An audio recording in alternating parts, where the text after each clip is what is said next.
লুচুরি,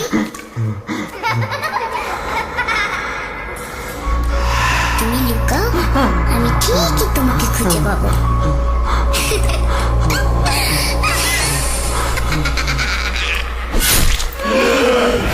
ভূত.com with Rasel.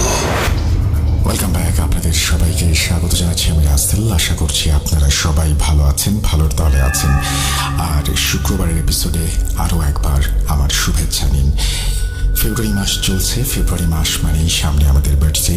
আপনারা জানেন যে 2020 সালের 14ই ফেব্রুয়ারি আমরা শুরু করেছিলাম আমাদের যাত্রা কোনো এক ফাগুনের সন্ধ্যায়। আর আজকে এই মুহূর্তে দাঁড়িয়ে আমরা 5 বছর পূরণের স্বপ্ন দেখছি। সেটা সম্ভব হয়েছে আপনাদের জন্য। ঠিক এভাবে যদি আমাদের পাশে থাকেন তাহলে সামনের সময়গুলোতে আরও দারুণ কিছু উপহার দিতে পারবো, সেই আশা রেখেই শুরু করছি আমাদের আজকের এপিসোড। চলুন কথা না বাড়িয়ে সরাসরি ঘটনায় যাওয়া যাক। আসসালামু আলাইকুম রাসেল ভাই ও প্রিয় শ্রোতা বন্ধুরা, কেমন আছেন আপনারা?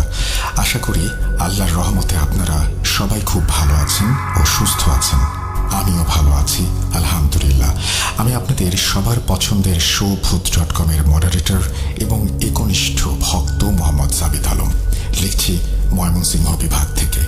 যে যেখান থেকে আজকের এই ঘটনাটি শুনছেন, আল্লাহ আপনাদের সবাইকে সবসময় খুশি রাখুন, সুস্বাস্থ্যের সাথে দীর্ঘ জীবন দান করুন এবং আপনাদের যেন জীবনে কখনো কারোর কাছে নির্ভরশীল না হতে হয়, সেই দোয়া আমি করি। যারা বিপদে আছেন, আল্লাহ আপনাদের বিপদ থেকে রক্ষা করুন। যাদের অসুখ আছে, আল্লাহ সকলকে সুস্থতা দান করুন। আর যারা এই দুনিয়া থেকে চলে গেছেন, আল্লাহ তাদের মাফ করুন, আমিন। আমার দোয়া সবসময় আপনাদের জন্য রইবে। আপনারাও দয়া করে আমার ও আমার পরিবারের জন্য দোয়া করবেন। আজ আমি আপনাদের মাঝে খুবই ভয়ঙ্কর এবং লম্বা একটা ঘটনা নিয়ে হাজির হয়েছি। যে ঘটনা শুনলে আপনারা সবাই রোমাঞ্চিত এবং আবেগী হতে বাধ্য হবেন। আজকের ঘটনাটি আমাকে বলেছেন নাসির নামের একজন ভদ্রলোক। যেহেতু ঘটনাটি অনেক লম্বা হতে যাচ্ছে, সেহেতু ওনার সাথে আমার পরিচয় কিভাবে আমি ওনার কাছ থেকে ঘটনাটি কালেক্ট করলাম সেই বিষয়ে আর যাচ্ছি না।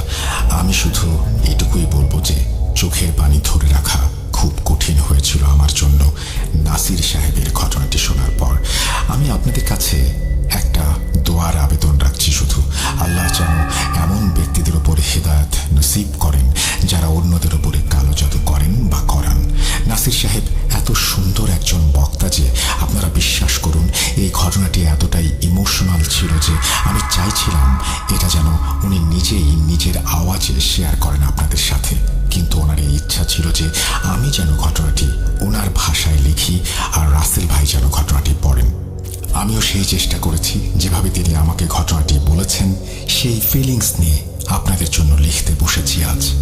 ঘটনাটি কতটা ভয়ানক আর কতটা ইমোশনাল সেটা আপনারা বিচার করবেন বলে আশা রাখি। আজ প্রথমবার আমি ঘটনা বলার আগে আপনাদের একটা অনুরোধ করতে চাই। যারা ঘটনাটি শুনতে আগ্রহী তারা দয়া করে এই ঘটনাটি শেষ পর্যন্ত শুনুন, কারণ ঘটনাটি খুবই ভয়ঙ্কর হতে চলেছে। আপনাদের যদি তন্দ্রা এসে থাকে তাহলে ঘুমিয়ে পড়ুন, এই ঘটনাটি শুনবেন না। কারণ কিছু ঘটনা আছে যেগুলো ব্যক্তিগতভাবে আমাকে খুব ছুঁয়ে যায়। এই ঘটনাও তার মধ্যে একটি। তাই আমি চাই যে আপনারা যেন সম্পূর্ণ মনোযোগ দিয়ে এই ঘটনাটি শোনেন। আর একটা কাজ করবেন, দয়া করে লাইট অফ করে ঘুমাবেন না, লাইট জ্বালিয়ে রাখুন।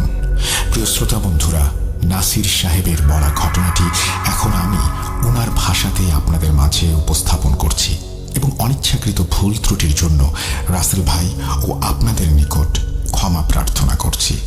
বলছেন নাসির খান সাহেব।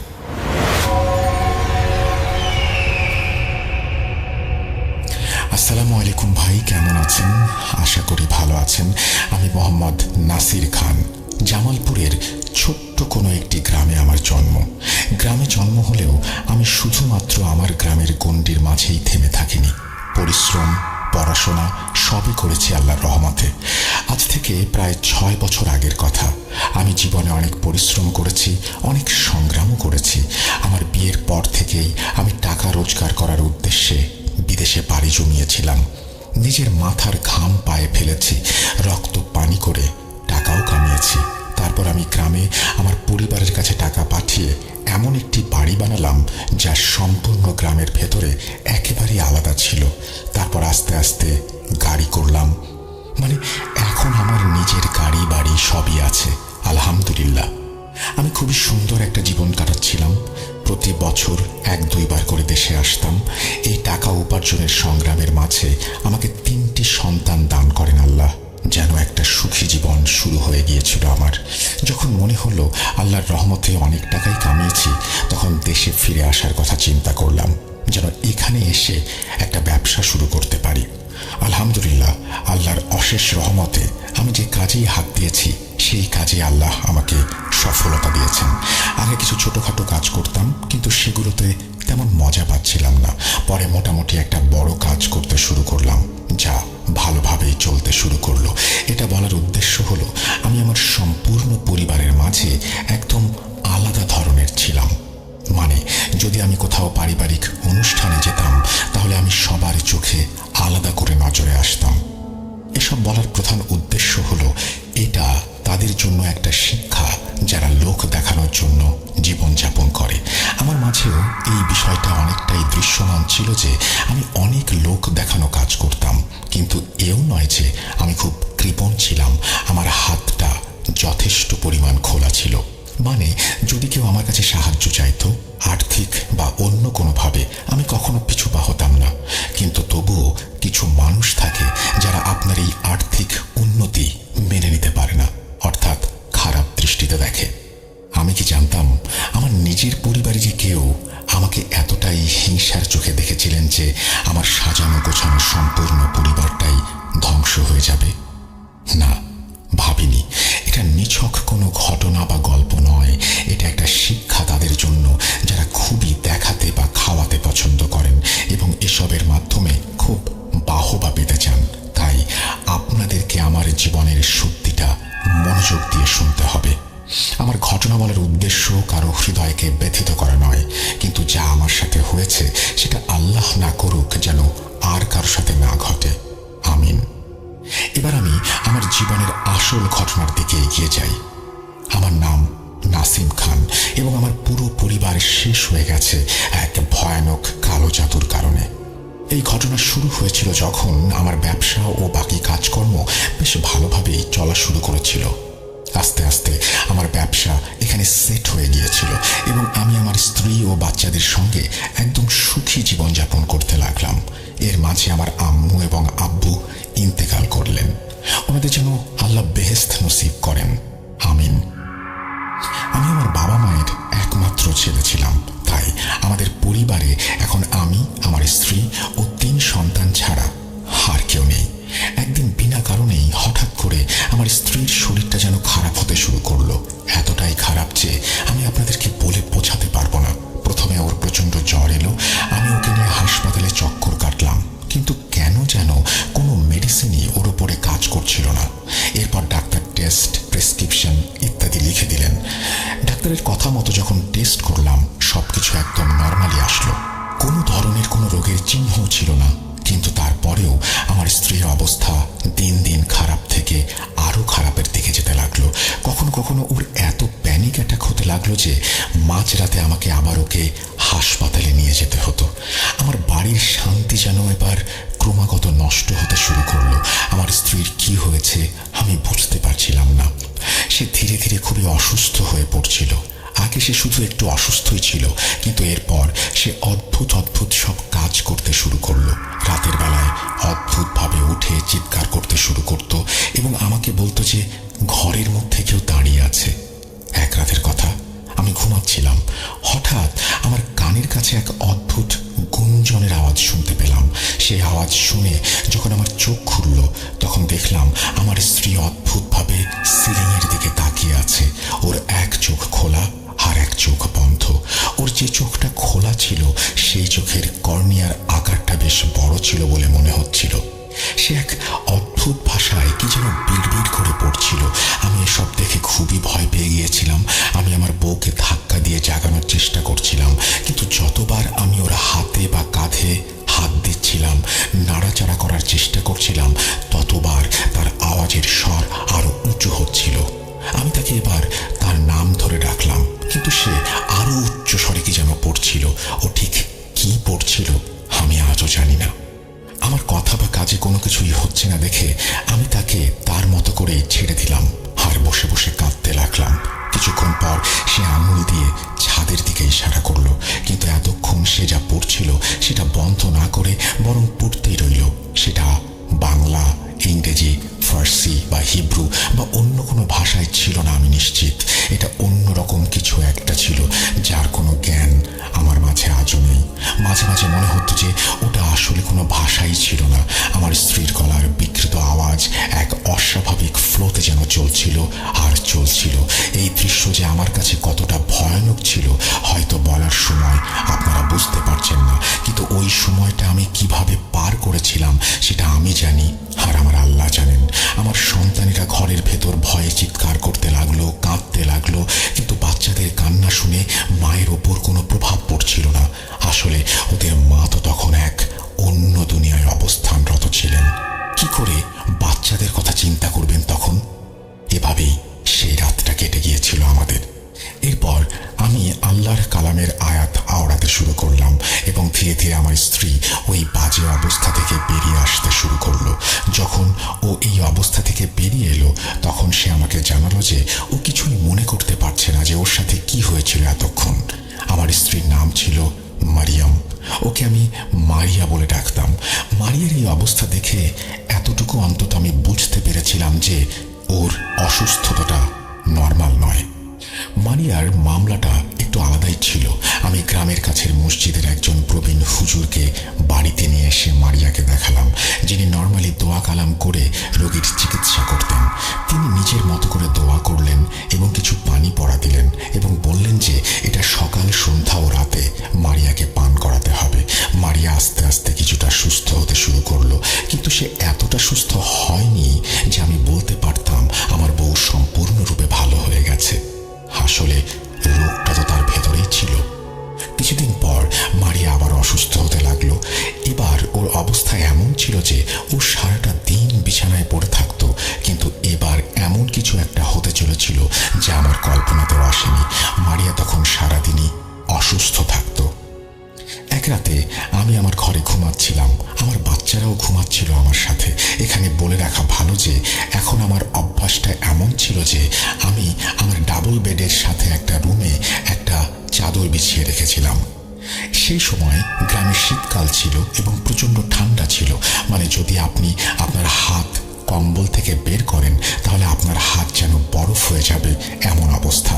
সেই কড়া ঠান্ডায় আমি আমার ডাবল বেডে আমার বাচ্চাদের আর স্ত্রীকে ঘুম পাড়িয়ে রেখেছিলাম এবং আমি নিজে রুমের মাঝে পায়চারি করছিলাম। তখন রাত প্রায় 1টা বাজে। যারা জামালপুরের বা বিশেষ করে গ্রামাঞ্চলের মানুষ তারা জানেন যে ওই এলাকাগুলোতে রাত কতটা তাড়াতাড়ি হয় এবং নীরবতা কত তাড়াতাড়ি ছড়িয়ে পড়ে। রাত 8টা থেকে 9টার মধ্যে এমন লাগছিল যেন গলিগুলোতে ঠান্ডায় কুকুরগুলো ভোঁ ভোঁ করছে। এছাড়া চারপাশে একদম নীরবতা সাদৃশ্য। আমাদের বাড়িটা অনেক বড় ছিল বলতে গেলে, কিন্তু আমরা সবাই বাচ্চাদের জন্য একই রুমে ঘুমাতাম। শীতও পড়েছিল। আমি সেই রুমে আমার হিটার লাগিয়ে রেখেছিলাম। আমার কিছুটা তন্দ্রা আসলে আমি বিছানার সাইডে জড়ো হয়ে শুয়ে পড়লাম এবং ঘুমিয়ে পড়লাম। হঠাৎ করে আমার ঘুমের মধ্যে এমন অনুভব করলাম যেন আমার ঘরের বাইরে বা সীমানায় কেউ আছে আর অন্য রুমগুলোতে যেন কেউ আছে। দরজার আওয়াজ শুনতে পেলাম আর মনে হলো কেউ বাইরে হাঁটছে। পায়ের আওয়াজ শুনলাম। আমার চোখ খুলে গেল। আমি কম্বল থেকে মুখ বের করলাম আর ঠান্ডার তীব্রতায় আমার অনুভূতি এমন ছিল যে যদিও ঘরের ভেতরে হিটার চলছিল তবুও ঠান্ডা লাগছে। আমি কিছুই বুঝে উঠতে পারলাম না। যখন আমার নজর আমার দরজার দিকে গেল আমি দেখতে পেলাম যে দরজাটা একটু খোলা। আমি মোবাইলের টর্চ অন করলাম, বেডের দিকে লাইট মারলাম এবং দেখলাম যে আমার স্ত্রী বিছানায় নেই। আমার কাছে খুবই অদ্ভুত লেগেছিল, কারণ কিছুদিন ধরেই এমন অনেক অদ্ভুত ঘটনা ঘটছে আমার সাথে। আমি ভাবলাম হয়তো সে ওয়াশরুমে গেছে, কিন্তু ওয়াশরুম তো আমার সেই রুমের সঙ্গে অ্যাটাচড। তাহলে মেইন দরজা কেন খোলা? আমি ভাবলাম সে হয়তো পানি পান করতে গেছে বা ক্ষুধা লেগেছে বলে রান্নাঘরে গিয়েছে কিছু খাবে ভেবে। আমি কিছুক্ষণ অপেক্ষা করলাম তার ফেরার আশায়, কিন্তু অনেকটা সময় পার হয়ে গেলেও আমার স্ত্রী আর রুমে এলো না। কিছুক্ষণ পর আমি ঘর থেকে তার গলার আওয়াজ শুনতে পেলাম। যেই ঘর থেকে তার গলার আওয়াজ ভেসে আসছিল সেটা আসলে ছিল আমাদের স্টোর রুম বা ভাড়ার ঘর। আমরা ফসলের জন্য ঘরে একটা বড় টিনের ভাড় রাখি, যেটাকে আমরা আমাদের স্থানীয় ভাষায় ভান্ডার বলি। আর সেই ঘরটা আমরা স্টোর হিসেবেও ব্যবহার করতাম। সেখানে কেউ থাকতো না, আর কোনো আসবাবপত্র ছিল না। সেখানে ছিল ভান্ডার আর কিছু স্টোরের জিনিস, যার মধ্যে আমাদের কিছু পুরনো জিনিসও ছিল যখন আমরা পুরনো ঘরে থাকতাম। যাই হোক, আমি সেই ঘর থেকে আমার স্ত্রীর কথা বলার আওয়াজ শুনতে পেলাম। ঘরের কাছে এগিয়ে গিয়েও আরো ভালো করে খেয়াল করার পর আমি বুঝতে পারলাম যে ওই ভাষা ঠিক সেই ভাষা যেটা সেই রাতে আমার সঙ্গে কথা বলার সময়ও আমার মারিয়া ব্যবহার করেছিল যখন সে ঘুমাচ্ছিল। তখন পর্যন্ত আমি খুব একটা ভয় পাইনি, কিন্তু যখন আমি ওই ফিসফিসের আওয়াজ শুনলাম তখন আমার মনে ভয়ের মাত্রা বাড়তে লাগলো। আমার স্ত্রী কি এক অদ্ভুত ভাষায় সে রুমে কথা বলছিল। আমি তাড়াতাড়ি বিছানা থেকে উঠে গায়ে চাদর জড়িয়ে নিলাম এবং চুপচাপ পায়ে পায়ে স্টোর রুমের দিকে এগোতে লাগলাম। বলে রাখা ভালো যে আমি আমার বাড়িতে কিছু মুরগি পুষতাম। আমি ভয়ে ভয়ে এক পা দুপা করে ক্রস করে স্টোর রুমের দিকে এগিয়ে যাচ্ছিলাম। ধীরে ধীরে সেই আওয়াজ যেন আরো বাড়তে লাগলো, কিন্তু আমার মনে হচ্ছিল আমার স্ত্রীর সঙ্গে বোধহয় আরো একজন আছে যার কথা আমি শুনতে পাচ্ছি। ভারী ও মোটা পুরুষালী আওয়াজ। ভাষাটা যদিও বুঝতে পারছিলাম না, তবে এটুকু বুঝতে পারছিলাম যে আমার স্ত্রীও তার সঙ্গে ননস্টপ কথা বলছিল। আমি যখন রুমের দরজার কাছে পৌঁছালাম, ভেতরের পরিবেশ খুবই অদ্ভুত মনে হচ্ছিল আমার। কেন জানি না মনে হচ্ছিল যে সেই রুমে শুধুমাত্র আমার স্ত্রী না, বরং আরো কিছু ব্যক্তিও আমার স্ত্রীর সঙ্গে ওই রুমে উপস্থিত আছে। রুমটা একেবারে অন্ধকার ছিল এবং ভেতরে প্রচন্ড ঠান্ডা ছিল। আমার স্ত্রীর আওয়াজ ভেতর থেকে কেমন যেন শোনা যাচ্ছিল। কিভাবে বোঝাবো আপনাদের? মনে করুন কারো গলার আওয়াজ ভেঙে একেবারে ভারী হয়ে গেলে তার স্বর যেমন শোনাবে, অনেকটা তেমনই। আমি ভয়ে ভয়ে দরজার সামনে চলে গেলাম, দোয়া ও কালেমা পড়া শুরু করলাম। তারপর ওই দরজায় নক করলাম, কিন্তু ভেতর থেকে কোনো আওয়াজ পেলাম না। আমার স্ত্রী চুপ করে আছে দরজার কর্নার শব্দ শুনে। কিছুক্ষণ চুপ থাকার পর আবার যে আওয়াজগুলো আসতে শুরু করলো, যেন এই সমস্যা আবার শুরু হয়েছে। আমি আমার স্ত্রীর নাম ধরে ডাকলাম, মারিয়া, তুমি কি ভেতরে আছো? আমার ডাক শুনে সে চুপ হয়ে গেল। আমি মোবাইলের টর্চ অন করে ঘরের দরজাটা এবার খুললাম। দরজা খুলতেই মনে হলো এক ঝড়ো প্রবল শক্তিশালী বাতাস এসে আমাকে ধাক্কা দিল এবং আমাকে ভেদ করে ঘর থেকে বাইরে চলে গেল, কিন্তু আমি কাউকেই দেখতে পেলাম না। তারপর দেখলাম ঘরের এক কোণে আমার স্ত্রী বসে আছে, আর বিশ্বাস করুন তার পাশে আমাদেরই পোষা একটা মুরগি, যাকে সে আমার সামনেই ধরলো আর মাথাটার দাম দিয়ে শরীর থেকে আলাদা করে তার মাংস খেতে লাগলো। বেচারা মুরগি, আল্লাহ জানে কতটা কষ্ট পেয়েছে সে। মুরগিটার এমন অবস্থা ছিল যে না তো তাকে জবাই করে হালাল করা হলো, আর না তার চামড়া ছাড়ানো হলো, কিন্তু তাকে সরাসরি কাঁচা মাংস হিসেবে খাচ্ছিল আমার মারিয়া। ওর মুখে সেই বেচারি মুরগির রক্তের দাগ আমি দেখতে পেয়েছিলাম। আমার মারিয়া এতটাই সুন্দর ছিল মাশাআল্লাহ, যে আমি বলে বোঝাতে পারবো না আপনাদের, কিন্তু এখন তার অবস্থা এমন হয়ে গেছে যে আমি মুখে বলতেই পারছি না। যাই হোক, মারিয়ার এই অবস্থা দেখে আমার মন ভেঙে গেল এবং আমি খুব বেশি পরিমাণে ভয় পেয়ে গেলাম। আমি তাকে ভয়ে ভয়ে ধরে ঘরে নিয়ে এলাম। আমি প্রথমে তার মুখে হাত দিয়ে ধরলাম এবং কালেমা পড়লাম। হুজুর আমাকে ফুঁক মারার জন্য যে পানি দিয়েছিলেন সেটাও প্রয়োগ করলাম। আস্তে আস্তে মারিয়ার অবস্থার কিছুটা পরিবর্তন আসলো, কিন্তু এখানে আশ্চর্যজনক বিষয় ছিল যে শীত আর ঠান্ডা এত বেশি ছিল যে বরফ জমে যাবার মতো অবস্থা। কিন্তু আমার স্ত্রী মোজা পরেনি এবং কোনো শালও গায়ে দেয়নি, শুধু একটি স্লিপিং ড্রেস পরে সে তার ঘর থেকে বের হয়েছিল এবং সে রীতিমতো ঘামছিল। টপ টপ করে ওর লম্বা লম্বা চুল থেকে পানি চুইয়ে পড়ছিল। আমি তাকে বেডে নিয়ে গিয়ে শুইয়ে দিলাম। সে যেন একেবারেই চুপ ছিল, এমনকি আমার সঙ্গেও কোনো কথা বলছিল না। বিলিভ মি ব্রাদার, আপনি যদি আমার জায়গায় নিজেকে কল্পনা করেন তাহলে হয়তো এই কষ্ট, এই দুঃখ অনুভব করতে পারবেন যে আমার হাসি খুশি জীবন, আমার এত সুন্দরী স্ত্রী কি করে এরকম হয়ে যাচ্ছে। কিন্তু এটা তো কেবলমাত্র শুরু। এরপর কি হতে যাচ্ছে সেটা আমি বলতে গেলেও আমার শরীরের লোম যেন দাঁড়িয়ে যাচ্ছে। যাই হোক, মারিয়ার এই অবস্থার কিছুটা উন্নতি হওয়ার পর আমি তাকে কভার করে কম্বল দিয়ে ঢেকে শুইয়ে দিলাম। এটা ছিল ঘটনার দ্বিতীয় দিন। আমি শুধু এই চিন্তা করতে করতে সময় কাটাচ্ছিলাম যে আমার স্ত্রীর আসলে হয়েছেটা কি। আমার ছোট ছোট 3টা বাচ্চা আছে, ওদের দোয়ার অজুহাতে যেন আল্লাহ আমার মারিয়াকে সুস্থ করে দেন, এসব ভাবতে লাগলাম সারাটা দিন। এদিকে আমার মারিয়া, তার অবস্থা এতটাই খারাপ হয়ে যাচ্ছিল যে সারাদিন সে বিছানা থেকে উঠতে পারত না, কিন্তু রাত হলেই সে যেন খুবই অ্যাক্টিভ হয়ে যায় এবং একা একা অদ্ভুতভাবে কিছু পুরনো স্মৃতি নিয়ে কথা বলে, যা হয়তো নিজের সাথেই কথা বলা। নিজের মাথা চুলকে চুলকে চামড়া ছিলে রক্ত অব্দি বের করে ফেলত। কিন্তু যখন সে স্বাভাবিক থাকে তখন সে একেবারেই আগের মতো। দিনের বেলাতেও যখন তার শরীর খারাপ থাকে তখন সে আমার সঙ্গে স্বাভাবিকভাবে কথা বলে। আমি পরদিন সকালে তাকে জিজ্ঞাসা করলাম যে রাতে তুমি স্টোর রুমে কি করছিলে? সে উত্তরে বলল, আমার তো কিছু মনে নেই, আমি তো ঘুমাচ্ছিলাম, কিন্তু সকালে উঠে ভীষণ ক্লান্ত লাগছিল আমার। এই বলে সে বমি করা স্টার্ট করলো। সারাদিনের ভেতর 10 থেকে 12 বার বমি করলো সে। হয়তো সে ওই কাঁচা মাংসটা হজম করতে পারেনি। আমি আমার আশেপাশের সবাইকে আমার স্ত্রীর এই অবস্থার কথা বললাম এবং ভালো একজন হুজুরের খোঁজ করতে লাগলাম। আমার অবস্থা এমন হয়ে গিয়েছিল যে যাকেই সামনে পেতাম তাকেই বলতাম যে একজন সত্যিকারের কাজ করতে পারে এমন ব্যক্তির সন্ধান দিন, যাকে দিয়ে আমি আমার মারিয়ার চিকিৎসা করাতে পারি। সে যাই হোক, পরের রাতে যখন আমরা ঘুমানোর প্রস্তুতি নিচ্ছিলাম তখন আমি 4টি কুলসুরা পড়ে মারিয়ার ওপর দম করলাম। তারপর আয়াতুল কুরসি পড়ে আবারও ফোঁ দিলাম। এরপর আমি আমাদের বাচ্চাদের ঘুম পাড়িয়ে নিজেও শুয়ে পড়লাম, কিন্তু টেনশনে আমার ঘুম আসছিল না। আমি মাঝে মাঝেই মারিয়ার দিকে তাকাচ্ছিলাম ততক্ষণ পর্যন্ত সে একদম স্বাভাবিকভাবে ঘুমাচ্ছিল। এভাবেই অনেকটা সময় পার হয়ে গেল, সবকিছু স্বাভাবিক ছিল। এরপর আমিও ঘুমিয়ে পড়েছিলাম। শেষ পর্যন্ত কতক্ষণই বা আমি জেগে থাকতে পারি। তারপর রাত প্রায় 2টা থেকে 2:30 হবে। চোখ খুলে মারিয়ার দিকে আমার নজর গেল। আবার সে একই দৃশ্য, আমার স্ত্রী বিছানা থেকে গায়েব হয়ে গিয়েছে। মোবাইলের টর্চ অন করে রুমের ভেতর চোখ বুলিয়ে দেখলাম, কিছুই দেখতে পেলাম না। তারপর আমি সারা ঘর জুড়ে মারিয়াকে খুঁজতে লাগলাম। আমার স্ত্রী কোথাও নেই। আমি বাইরের আঙিনায় গেলাম, সেখানে আমি একটা লন তৈরি করেছিলাম। আমি দেখলাম সেখানে আমার মারিয়া বসেছিল এবং বসে বসে কিছু একটা খনন করছিল। তার অবস্থা একদম এমন ছিল যে সে কোনো গরম কাপড়ও পরেনি, পায়ে কোনো স্যান্ডেলও পরেনি।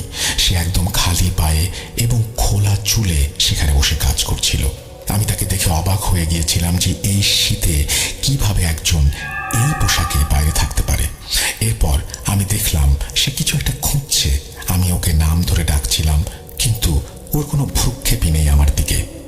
আমি তাকে থামতে বললাম, কিন্তু সে আমার কোনো কথাই যেন শুনতে পাচ্ছিল না বা শোনার প্রয়োজন মনে করছিল না।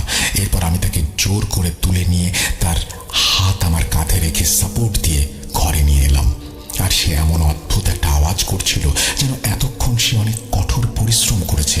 তার শ্বাস ভারী হয়ে আসছিল। মারিয়া তখনও পর্যন্ত আমার নিয়ন্ত্রণে ছিল না। আমি অনেক সাহস করে তাকে ঘরে নিয়ে শুইয়ে দিলাম। ঠিক যেমন গত রাতে আমি তার উপর দোয়া পড়েছিলাম, সেভাবে আবার দোয়া পড়লাম। দোয়া পড়ে তাকে স্বাভাবিক করতে কিছুটা সময় লাগলো। সে কিছুতেই স্বাভাবিক হচ্ছিল না। শেষে সে কিছুক্ষণ পর কান্নাকাটি শুরু করলো, তারপর ঘুমিয়ে পড়ল। আমার ভাগ্য ভালো যে আমার বাচ্চারা রাতে গভীর ঘুমে থাকে, নইলে ওদের আম্মুর এই অবস্থা দেখে ওরা যে কি করত, আমি কিভাবে ওদেরকে সামাল দিতাম, কিছুই ভেবে পাই না। আল্লাহর রহমত যে তারা সেই রাতে ঘুমাচ্ছিল, নইলে তাদের সামলানো সত্যিই কঠিন হয়ে যেত। এরপর আমি আমার স্ত্রীকে ঘুম পাড়িয়ে দিলাম। সেদিনের পর থেকে আমি যেন এক গভীর চিন্তায় পড়ে গেলাম। পরের দিন আমি আমার শ্বশুর বাড়ির লোকদের আমার বাড়িতে ডেকে নিলাম এবং ওনাদের সবকিছু খুলে বললাম। আমার কথা শুনে ওনারা নিজেদের মাথায় রীতিমতো হাত দিয়ে মেঝেতে বসে পড়লেন। তারপর আমার একজন পরিচিত বড় ভাইয়ের আগমন হলো, যিনি ওনার নিজের কোনো এক পরিচিতের মাধ্যমে একজন আলেমের খবর বের করে দিলেন এবং সেই আলেমের সাথে যোগাযোগ করে জানালেন যে সেই আলেম পরের দিন আমাদের বাসায় আসবেন। সেদিন রাতটা আমরা সেভাবে পার করলাম যেভাবে বাকি রাতগুলো কাটছিল। পরের দিন সেই আলেম সাহেব আমাদের বাড়িতে এলেন এবং আমাদের সম্পূর্ণ বাড়ির পরিস্থিতি পর্যবেক্ষণ করলেন। বাড়ি পরীক্ষা করে তিনি আমার স্ত্রীর সাথে কথা বললেন এবং আমার স্ত্রী স্বাভাবিকভাবেই তার সাথে কথা চালিয়ে যাচ্ছিল। কথায় কথায় আমার স্ত্রী আমার স্ত্রী বললেন যে, হুজুর, আমার সাথে কি হচ্ছে আমি জানি না, সারাদিন ক্লান্ত থাকি। সকালে ঘুম থেকে উঠলে আমার স্বামী আমাকে বলেন আমি যেন কি কি করেছি আগের রাতে। আমি বাড়ির চারপাশে ছায়ার মতো দেখি, কখনো ছাগলের মতো, কখনো কুকুরের মতো। এছাড়াও নানান রকমের ছায়া আমি দেখি যা আমার স্বামী কখনো দেখে না। এরপর হুজুর আমাকে জিজ্ঞাসা করলেন রাতে আমার স্ত্রী ঠিক কি কি করেন। আমি ওনাকে সবকিছু বুঝিয়ে বললাম। তারপর উনি আবারও সম্পূর্ণ বাড়ির পরিস্থিতি খতিয়ে দেখলেন, কিছু আমল করলেন এবং সম্পূর্ণ বাড়িতে ঘুরতে লাগলেন। উনি হাঁটতে হাঁটতে সেই জায়গায় গিয়ে থামলেন যেখানে আমার স্ত্রী আগের রাতে কিছু একটা খনন করেছিল। উনি আমাকে সেই জায়গাটা দেখিয়ে বললেন যে, এখানে খনন করো। এখানে একটা কথা বলে রাখা ভালো যে আমি হুজুরকে কখনোই বলিনি যে মারিয়া এই জায়গায় বসে কিছু একটা খনন করেছিল। এখন সে আলেম কিভাবে জানলেন যে সেই জায়গাটাতেই খনন করতে হবে? সে যাই হোক, আলেম সাহেব বললেন, শোনো বাবা, তুমি এই জায়গা খুঁড়ে ফেলো এবং যদি কিছু বের হয় তাহলে সেটা ছোবে না। এরপর আমি সেই জায়গা খোঁড়াখুড়ি করলাম এবং কিছু দূর খুঁড়তেই একটা পুতুল পেলাম, যেমনটা একটা ছোট প্লাস্টিকের পুতুল হয়ে থাকে। পুতুলটার চেহারাটা কিছুটা বিকৃত করা ছিল এবং তার উপর কিছু রক্ত আরও কিছু ম্যাটেরিয়াল লেগেছিল। ভাই, আমি কি বলবো, সেই পুতুলটার উপর অদ্ভুত অদ্ভুত কিছু লেখা ছিল আর সারা শরীরে সুই ফোটানো ছিল। আলেম সাহেব বললেন, এটা চলবে না, একটা কালো পলিথিনের ব্যাগ নিয়ে আসো। এরপর সেটা দিয়ে ধরে পুতুলটাকে ব্যাগে ভরে ফেলো। এরপর আমি একটা কালো পলিথিনের সাহায্যে পুতুলটাকে ব্যাগের ভেতর ঢুকিয়ে দিলাম। আমি অবাক হয়ে গিয়েছিলাম। তুমি বিশ্বাস করবে কিনা জানি না, যখন সেই পুতুলটাকে বাইরে বের করা হলো তখন তার ভেতর থেকে ধোঁয়া বের হচ্ছিল, যেন পুতুলটা পুড়ে যাচ্ছে। কি বিশ্বাস হয়? লিখে রাখো, আমার স্ত্রীর সাথে কোনো মিল পাচ্ছ? মনে আছে বলেছিলাম যে আমার স্ত্রী এই শীতের রাতেও ঘেমে নিয়ে একাকার।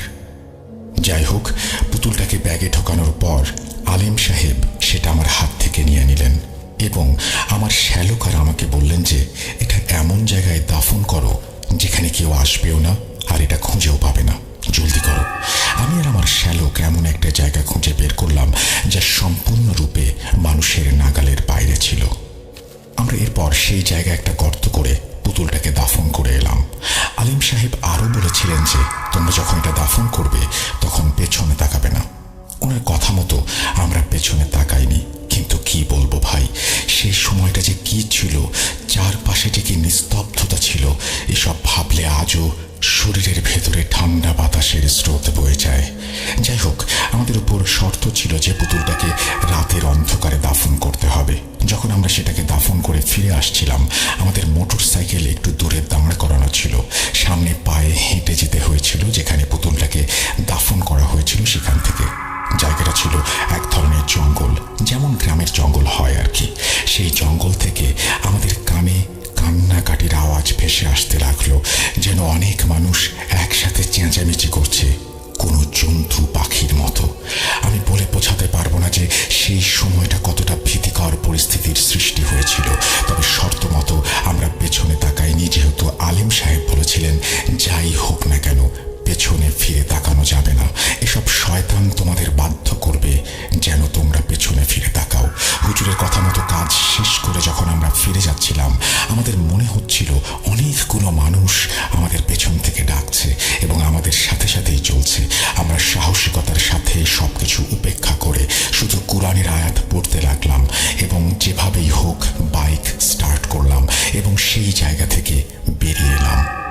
এরপর যখন আমরা বাড়িতে ফিরে এলাম তখন আলেম সাহেব কিছু দম করা পানি ও তাবিজ তৈরি করে দিলেন এবং আমার স্ত্রীর গলায়ও একটি তাবিজ পরিয়ে দিলেন। এরপর আমাদের এমনটা মনে হলো যে সবকিছু থমকে গেছে, কিছু যেন ঘটেনি, সবকিছুই যেন স্বাভাবিক হয়ে গেছে। আলহামদুলিল্লাহ, এরপর থেকে আমার স্ত্রী ধীরে ধীরে সুস্থ হতে লাগলো। যদিও সে তখনও বিছানায় শয্যাশায়ী ছিল, তবুও ধীরে ধীরে সুস্থ হচ্ছিল। আস্তে আস্তে মারিয়া আবার ঘরের কাজকর্মে মন দিতে শুরু করলো। অসুস্থ থাকলেও কোনো না কোনোভাবে সাহস করে সে সকালের নাস্তাটা বানায় সবার জন্য, বাচ্চাদেরও স্কুলের জন্য প্রস্তুত করে দেয়। এসব দেখে আমি বেশ খুশি ছিলাম, এই ভেবে যে যাক, আমার স্ত্রী আবার স্বাভাবিক জীবনে ফিরে এসেছে। আমি আবার আমার ব্যবসার দিকে মনোযোগ দিতে শুরু করলাম, কারণ কারণ এসব সমস্যার কারণে আমার ব্যবসা বেশ ভালোই ক্ষতির সম্মুখীন হচ্ছিল। আমার স্ত্রীর সাথে এই সমস্যাগুলো হবার আগে আমি আমার ব্যবসা আস্তে আস্তে বেশ বাড়িয়ে তুলেছিলাম।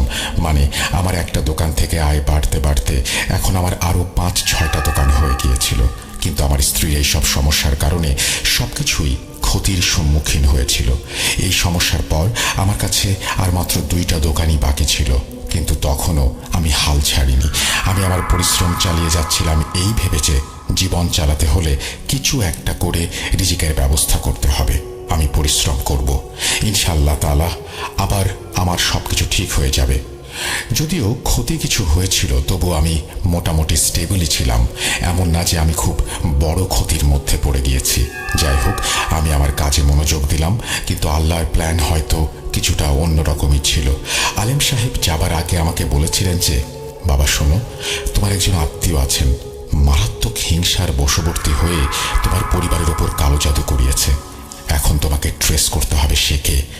আমাকে ক্ষমা করো, আমি বলতে পারবো না যে সে কে, কারণ আমার কাজ ছিল শুধুমাত্র তোমার স্ত্রীর চিকিৎসা করা। সেটাও আল্লাহর ইচ্ছা আর রহমতে হয়েছে, কিন্তু কারো নাম বলার এখতিয়ার আমার কাছে নেই। যদিও আমি আমার মা বাবার একমাত্র ছেলে ছিলাম, তবুও আমার রক্তের সম্পর্কের আত্মীয়ের কোনো অভাব ছিল না। সেই কারণে কে এই জঘন্য কাজ করতে পারে সেটা বের করাটা আমার জন্য প্রায় অসম্ভব ছিল। তবু আমি পারিবারিক একটা মিটিং ডেকে সবার সাথে কথা বলি। যদিও আমি ওনাদের বেশ চাপ দেইনি। আমি ওনাদের বলেছিলাম যে আমাকে বলা হয়েছে আমি যেন জানার চেষ্টা করি যে এসব কেন হয়েছে, কে করেছে। কারণ আপনাদের মাঝে এমন কেউ আছেন যিনি আমাকে ঈর্ষা করেন এবং আমার স্ত্রীর ওপর কালো জাদু প্রয়োগ করেছেন। এই কালো জাদু শেষ করতে আমি যে চেষ্টা করেছি, সেই কাজে আমারও কিছু ক্ষতি হয়েছে। এটা আমাকে একজন আলেম সাহেব বলেছেন। তবু আমি তাদের কাছে অনেক কৃতজ্ঞ যে যারা আমার স্ত্রীর জন্য অনেক কিছু করেছেন, এখন সে সুস্থ হওয়ার পথে এগিয়ে চলেছে। আমি বা আমরা যদি কোনো ভুল করে থাকি, তবে দয়া করে আমাদের ক্ষমা করবেন। এই বলে আমি করজোরে সবার কাছে ক্ষমা চেয়ে নিই। আমি সেই কালো জাদু করা ব্যক্তিকে খুঁজে বের করতে চাইনি আসলে, কারণ হিংসা বাড়িয়ে লাভ হয় না, বরং ক্ষতি হয়। বরং ওনাদের কাছে ক্ষমা চাওয়ার ফলে যদি ওনাদের মনে আল্লাহ হেদায়েত দান করেন, এই আশায় সকলের কাছে ক্ষমা চেয়েছিলাম আমি। এরপর যখন আমি আমার স্ত্রীকে আমাদের সাথে ঘটে যাওয়া কালো জাদুর কথা বললাম, সে খুবই অবাক হয়েছিল যে আমার সাথে এমন কিছু ঘটতে পারে, এটা সে ভাবতেই পারে না। আমি আমার সাধ্য মতো ক্ষমা চেয়েছিলাম, কিন্তু যিনি আমাদের প্রতি ঈর্ষা করেছিলেন তিনি হয়তো নিশ্চুপ ছিলেন না, বরং তিনি হয়তো আরও রাগান্বিত হয়ে পড়েছিলেন। যাই হোক, এই অবস্থায় আমি সিদ্ধান্ত নিলাম যে আমার যত আত্মীয় স্বজন আছেন ওনাদের সাথে ভালোভাবে দেখা সাক্ষাৎ করব, ওনাদের খবরাখবর নেব এবং যদি ওনাদের কোনো সাহায্যের প্রয়োজন হয় সেটাও করব। যদিও এই কাজ আমি আগেও করতাম, কিন্তু এবার একটু বেশি করে করতে শুরু করলাম এই কাজগুলো, এই ভেবেছে হয়তো এতে অন্তত সেই ব্যক্তির মন নরম হয়ে যাবে। আমার ছোট ছোট বাচ্চা আছে, আমার স্ত্রী আছে, এই তো আমার জীবন। আল্লাহ তো অনেক টাকা দিয়েছেন আমাকে, কিন্তু এদের মধ্যে যদি কেউ এমনভাবে ক্ষতিগ্রস্ত হয়ে যায় তাহলে তো আমি শেষ হয়ে যাব। আমি সবাইকে অনুরোধ করেছিলাম যে আল্লাহর ওয়াস্তে যেন এইসব কাজ আর কেউ না করেন। আমি এতটা বিনয়ের সাথে বলেছিলাম কথাগুলো যে অনেক ব্যক্তির চোখে পানিও চলে এসেছিল। এরপর আমি ওনাদের প্রতি এত ভালোবাসা দেখিয়েছি, এত কিছু করেছি যে ওনাদের মধ্যে কেউ যদি কঠিন মনের হন, তবুও যেন ওনার হৃদয় মোমের মতো গলে যায়। কিন্তু আমি এও জানতাম যদি মানুষ শয়তানের পথে চলে আসে তাহলে তার থেকে বড় শয়তান আর কেউ হতে পারে না। যাই হোক, আমাদের এই সুখ শান্তি বেশি দিন টিকলো না। আমার মারিয়ার ওপর আবার কালো জাদুর হামলা হওয়া শুরু হয়ে গেল।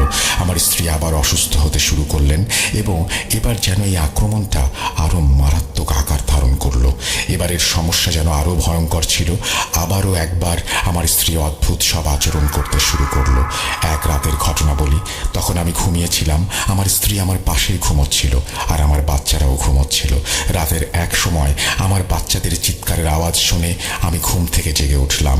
ঘুম থেকে লাফ দিয়ে উঠে দেখতে পেলাম যে আমার বাচ্চারা কাঁদছে। আমি সেদিন রাতে সারাদিন কাজ করে এত ক্লান্ত হয়ে গিয়েছিলাম যে গভীর ঘুমে চলে গিয়েছিলাম। তাই জানি না তারা কতক্ষণ ধরে কাঁদছে। ঘুমাচ্ছে। ঘুম থেকে উঠে আমি যে দৃশ্যটা দেখেছি সেটা বিশ্বাস করবেন কিনা জানি না, কিন্তু আমি নিজে সেই দৃশ্যের চাক্ষুষ সাক্ষী। যখন আবার চোখ খুলল তখন আমার বাচ্চারা বিছানায় বসে চিৎকার করছিল আর কাঁদছিল। আমার বাচ্চারা ভয়ে আমার পাশে বসে একেবারে জড়সড় হয়ে গিয়েছিল, তাই তারা আমাকে ঘুম থেকে তুলতে পারছিল না। তাদের এত সাহসও ছিল না যে আমার খাটের কাছে এসে আমাকে জাগাবে। কিন্তু আমার বাচ্চাদের কি হয়েছে জিজ্ঞেস করার আগেই আমার চোখ আমার স্ত্রীর দিকে গেল। আমি আমার নিজের চোখকেও বিশ্বাস করতে পারছিলাম না। এ কি দেখছি? চোখ কষলে নিলাম।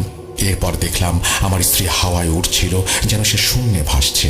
এমনকি তার উপরে যে কম্বলটি ছিল সেটাও হাওয়ায় ভাসছে, যদিও তার উপরে ভাসার কোনো সাপোর্ট ছিল না, অর্থাৎ পুরোপুরি হাওয়ায় ভাসছিল মারিয়া। আমি আমার সর্বশক্তি দিয়ে চিৎকার করে আয়াত পড়তে শুরু করলাম এবং আমার বাচ্চাদের এমনভাবে ধরেছিলাম যেমন মুরগি তার বাচ্চাদের পাখার নিচে লুকিয়ে রাখে। আমি পড়া জারি রাখলাম। সে এমন এক অবস্থা যা বলে বোঝানো যাবে না, যা ফিল করা অসম্ভব। আমি আমার এক হাত দিয়ে মারিয়াকে ধরে নামানোর বৃথা চেষ্টা করলাম। বিশ্বাস করুন, প্রায় 25 থেকে 30 মিনিট ধরে আমার স্ত্রী হাওয়ায় ভাসছিল। আমি কিছুই করতে পারিনি। আমি নিজের জন্য ভয় না পেলেও আমার বাচ্চাদের জন্য ভয় পাচ্ছিলাম। মারিয়াকে দেখে মনে হচ্ছিল সে ঘুমাচ্ছে আর শূন্যে ঘোরাফেরা করছে। তারপর আমি সাহস জোগাড় করে দাঁড়িয়ে গিয়ে আমার স্ত্রীর দিকে তাকালাম। তার চোখ জোড়া খোলা ছিল এবং তাকে এমন দেখাচ্ছিল যেন সে আর আমার মারিয়া নেই। সে পুরুষালী কণ্ঠে বলছিল, তুই যা চাস, যার কাছে ইচ্ছা যা, যে চিকিৎসা পারিস কর, আমি এই মহিলাকে শেষ করে দেব। আমরা তোর পরিবারকে ছিনিয়ে নেব। যতটা পারিস আটকানোর চেষ্টা কর, তোর হার নিশ্চিত। সোজা কথায় আমার স্ত্রীর মাধ্যমে আমার সেই জালিম আত্মীয় আমার কাছে এই বার্তা পাঠিয়েছিল যে তুই যা করিস না কেন এই কালো জাদু কাটানো অসম্ভব। মারিয়া আবার বলে উঠল, ছাড়ব না, আমি সব কিছু শেষ করে দেব। এখন আর এই মহিলাকে বাঁচানোর কোনো সুযোগ নেই, তোর পরিবার শেষ হয়ে যাবে। মারিয়ার কথাগুলো একদম স্পষ্ট হুমকি ছিল, কিন্তু তখন আমি জানতাম না কে এই লোকটি যে এই জঘন্য কাজ করেছে। দিন কাটতে লাগলো আর আমাদের আনা সেই আলেমও ওনার চিকিৎসা চালিয়ে যেতে লাগলেন। আমার স্ত্রীর স্বাস্থ্যের অবস্থা ওঠানামা করতে লাগলো। কখনো কিছুটা সুস্থ হয়ে যাচ্ছিল, আবার কখনো একেবারে বিছানায় পড়ে যাচ্ছিল। সে এতটাই দুর্বল হয়ে গিয়েছিল যা আমার চোখে দেখার মতো ছিল না। আমার এত সুন্দর স্ত্রী আর এখন কি অবস্থা আমি ভাবতেও পারি না। আমি শুধু নুরানি অর্থাৎ ইসলামী চিকিৎসাই করাইনি, হাসপাতালেও নিয়ে গিয়েছিলাম মারিয়াকে। ডাক্তারের দেওয়া টেস্টগুলো করালাম, রিপোর্টগুলো নিয়ে ডাক্তারকে দেখালাম। সবকিছুই নর্মাল। আমার দিক থেকে চিকিৎসার যেন কমতি না থাকে এই জন্য সব ধরনের চিকিৎসাই করিয়েছিলাম মারিয়াকে। লোকজন আমাকে বলে, ভাই ধর্মীয় চিকিৎসা করান, মেডিকেল থেকে দূরে থাকেন। কিন্তু আমি তো মেডিকেলেও যাই এবং ধর্মের দিকেও যাই, যাতে কোনো ভুল না হয় এবং আমার জীবনটা বিগড়ে না যায়। চিকিৎসারত আলেমও অনেক দুশ্চিন্তায় ছিলেন আমাদের নিয়ে। যখন আমি এখানে এসে আমল করি তখন সব ঠিক থাকে, কিন্তু যখন আমি আমল শেষ করে চলে যাই তখন আমার উপরে অনেক চাপ আসে। আমারও সন্তান আছে, তবুও উনি হাল ছাড়েননি। কিন্তু ওনার এই দুশ্চিন্তা অযথা নয়, এও আমার জানা ছিল। আমি খেয়াল করেছিলাম যে আমি যতই আমার স্ত্রী নিয়ে ঘুরে ঘুরে নানান কবিরাজ ও ডাক্তারের চিকিৎসা নেই না কেন, তার স্বাস্থ্যের কোনো উন্নতি হচ্ছিল না। এখন সে সম্পূর্ণরূপে শুকিয়ে গেছে। আল্লাহ কেন আমার মিনতি শুনছিলেন না আমি জানি না। এক রাতে আমি ঘুমানোর প্রস্তুতি নিচ্ছিলাম, আমার বাচ্চারা তখন ঘুমাচ্ছিল। আমার মারিয়া আমার কোলে মাথা রেখে আমাকে অদ্ভুতভাবে দেখছিল। আজ অনেক দিন পরে তার চোখে আমার জন্য সেই পুরাতন ভালোবাসার আভাটা দেখতে পেলাম। আমি ওকে জিজ্ঞেস করলাম, কি দেখছো? কিছু বলবে মারিয়া? আমার কথার উত্তর না দিয়ে সে শুধু আমাকে দেখেই যাচ্ছিল। সে আমাকে ইশারায় তার কাছে ডাকলো। আমি তার মুখের কাছে আমার মাথাটা নিয়ে গেলাম।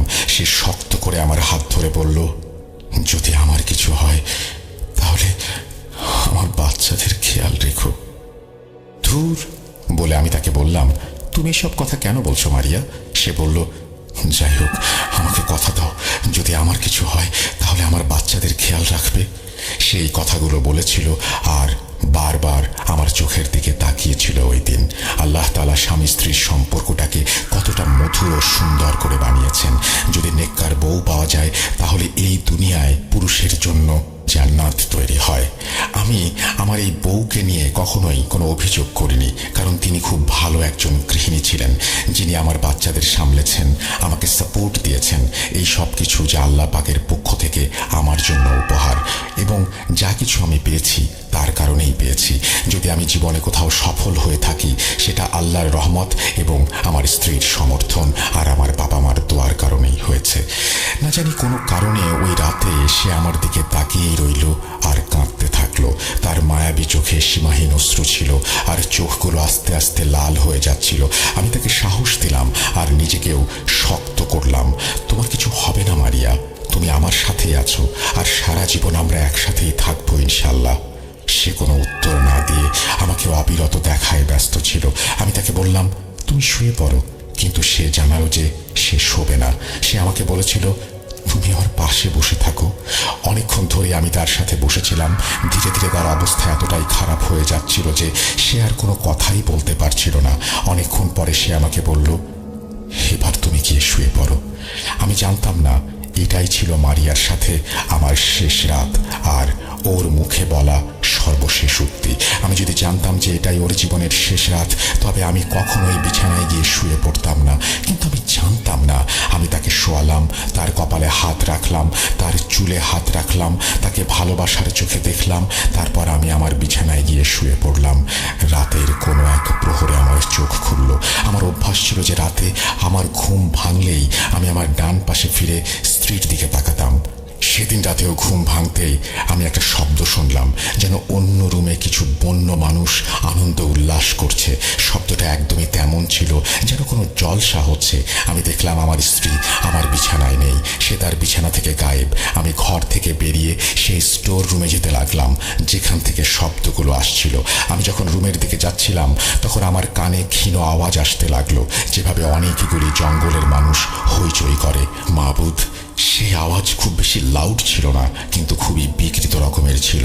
যখন আমি ধীরে ধীরে সেই ঘরের কাছে গেলাম তখন দেখলাম সেখানে একটা চাটাই রাখা ছিল এবং আমার স্ত্রী সেখানে আধশো অবস্থায়। যখন আমি সেখানে পৌঁছালাম এবং তার হাত ধরলাম, সে কোনো নড়াচড়া করলো না। আমি তার শ্বাস প্রশ্বাস চেক করলাম এবং তার বুকের ওপরে কান লাগিয়ে শুনলাম, আল্লাহ আমার মারিয়াকে নিজের কাছে ডেকে নিয়ে গেছেন।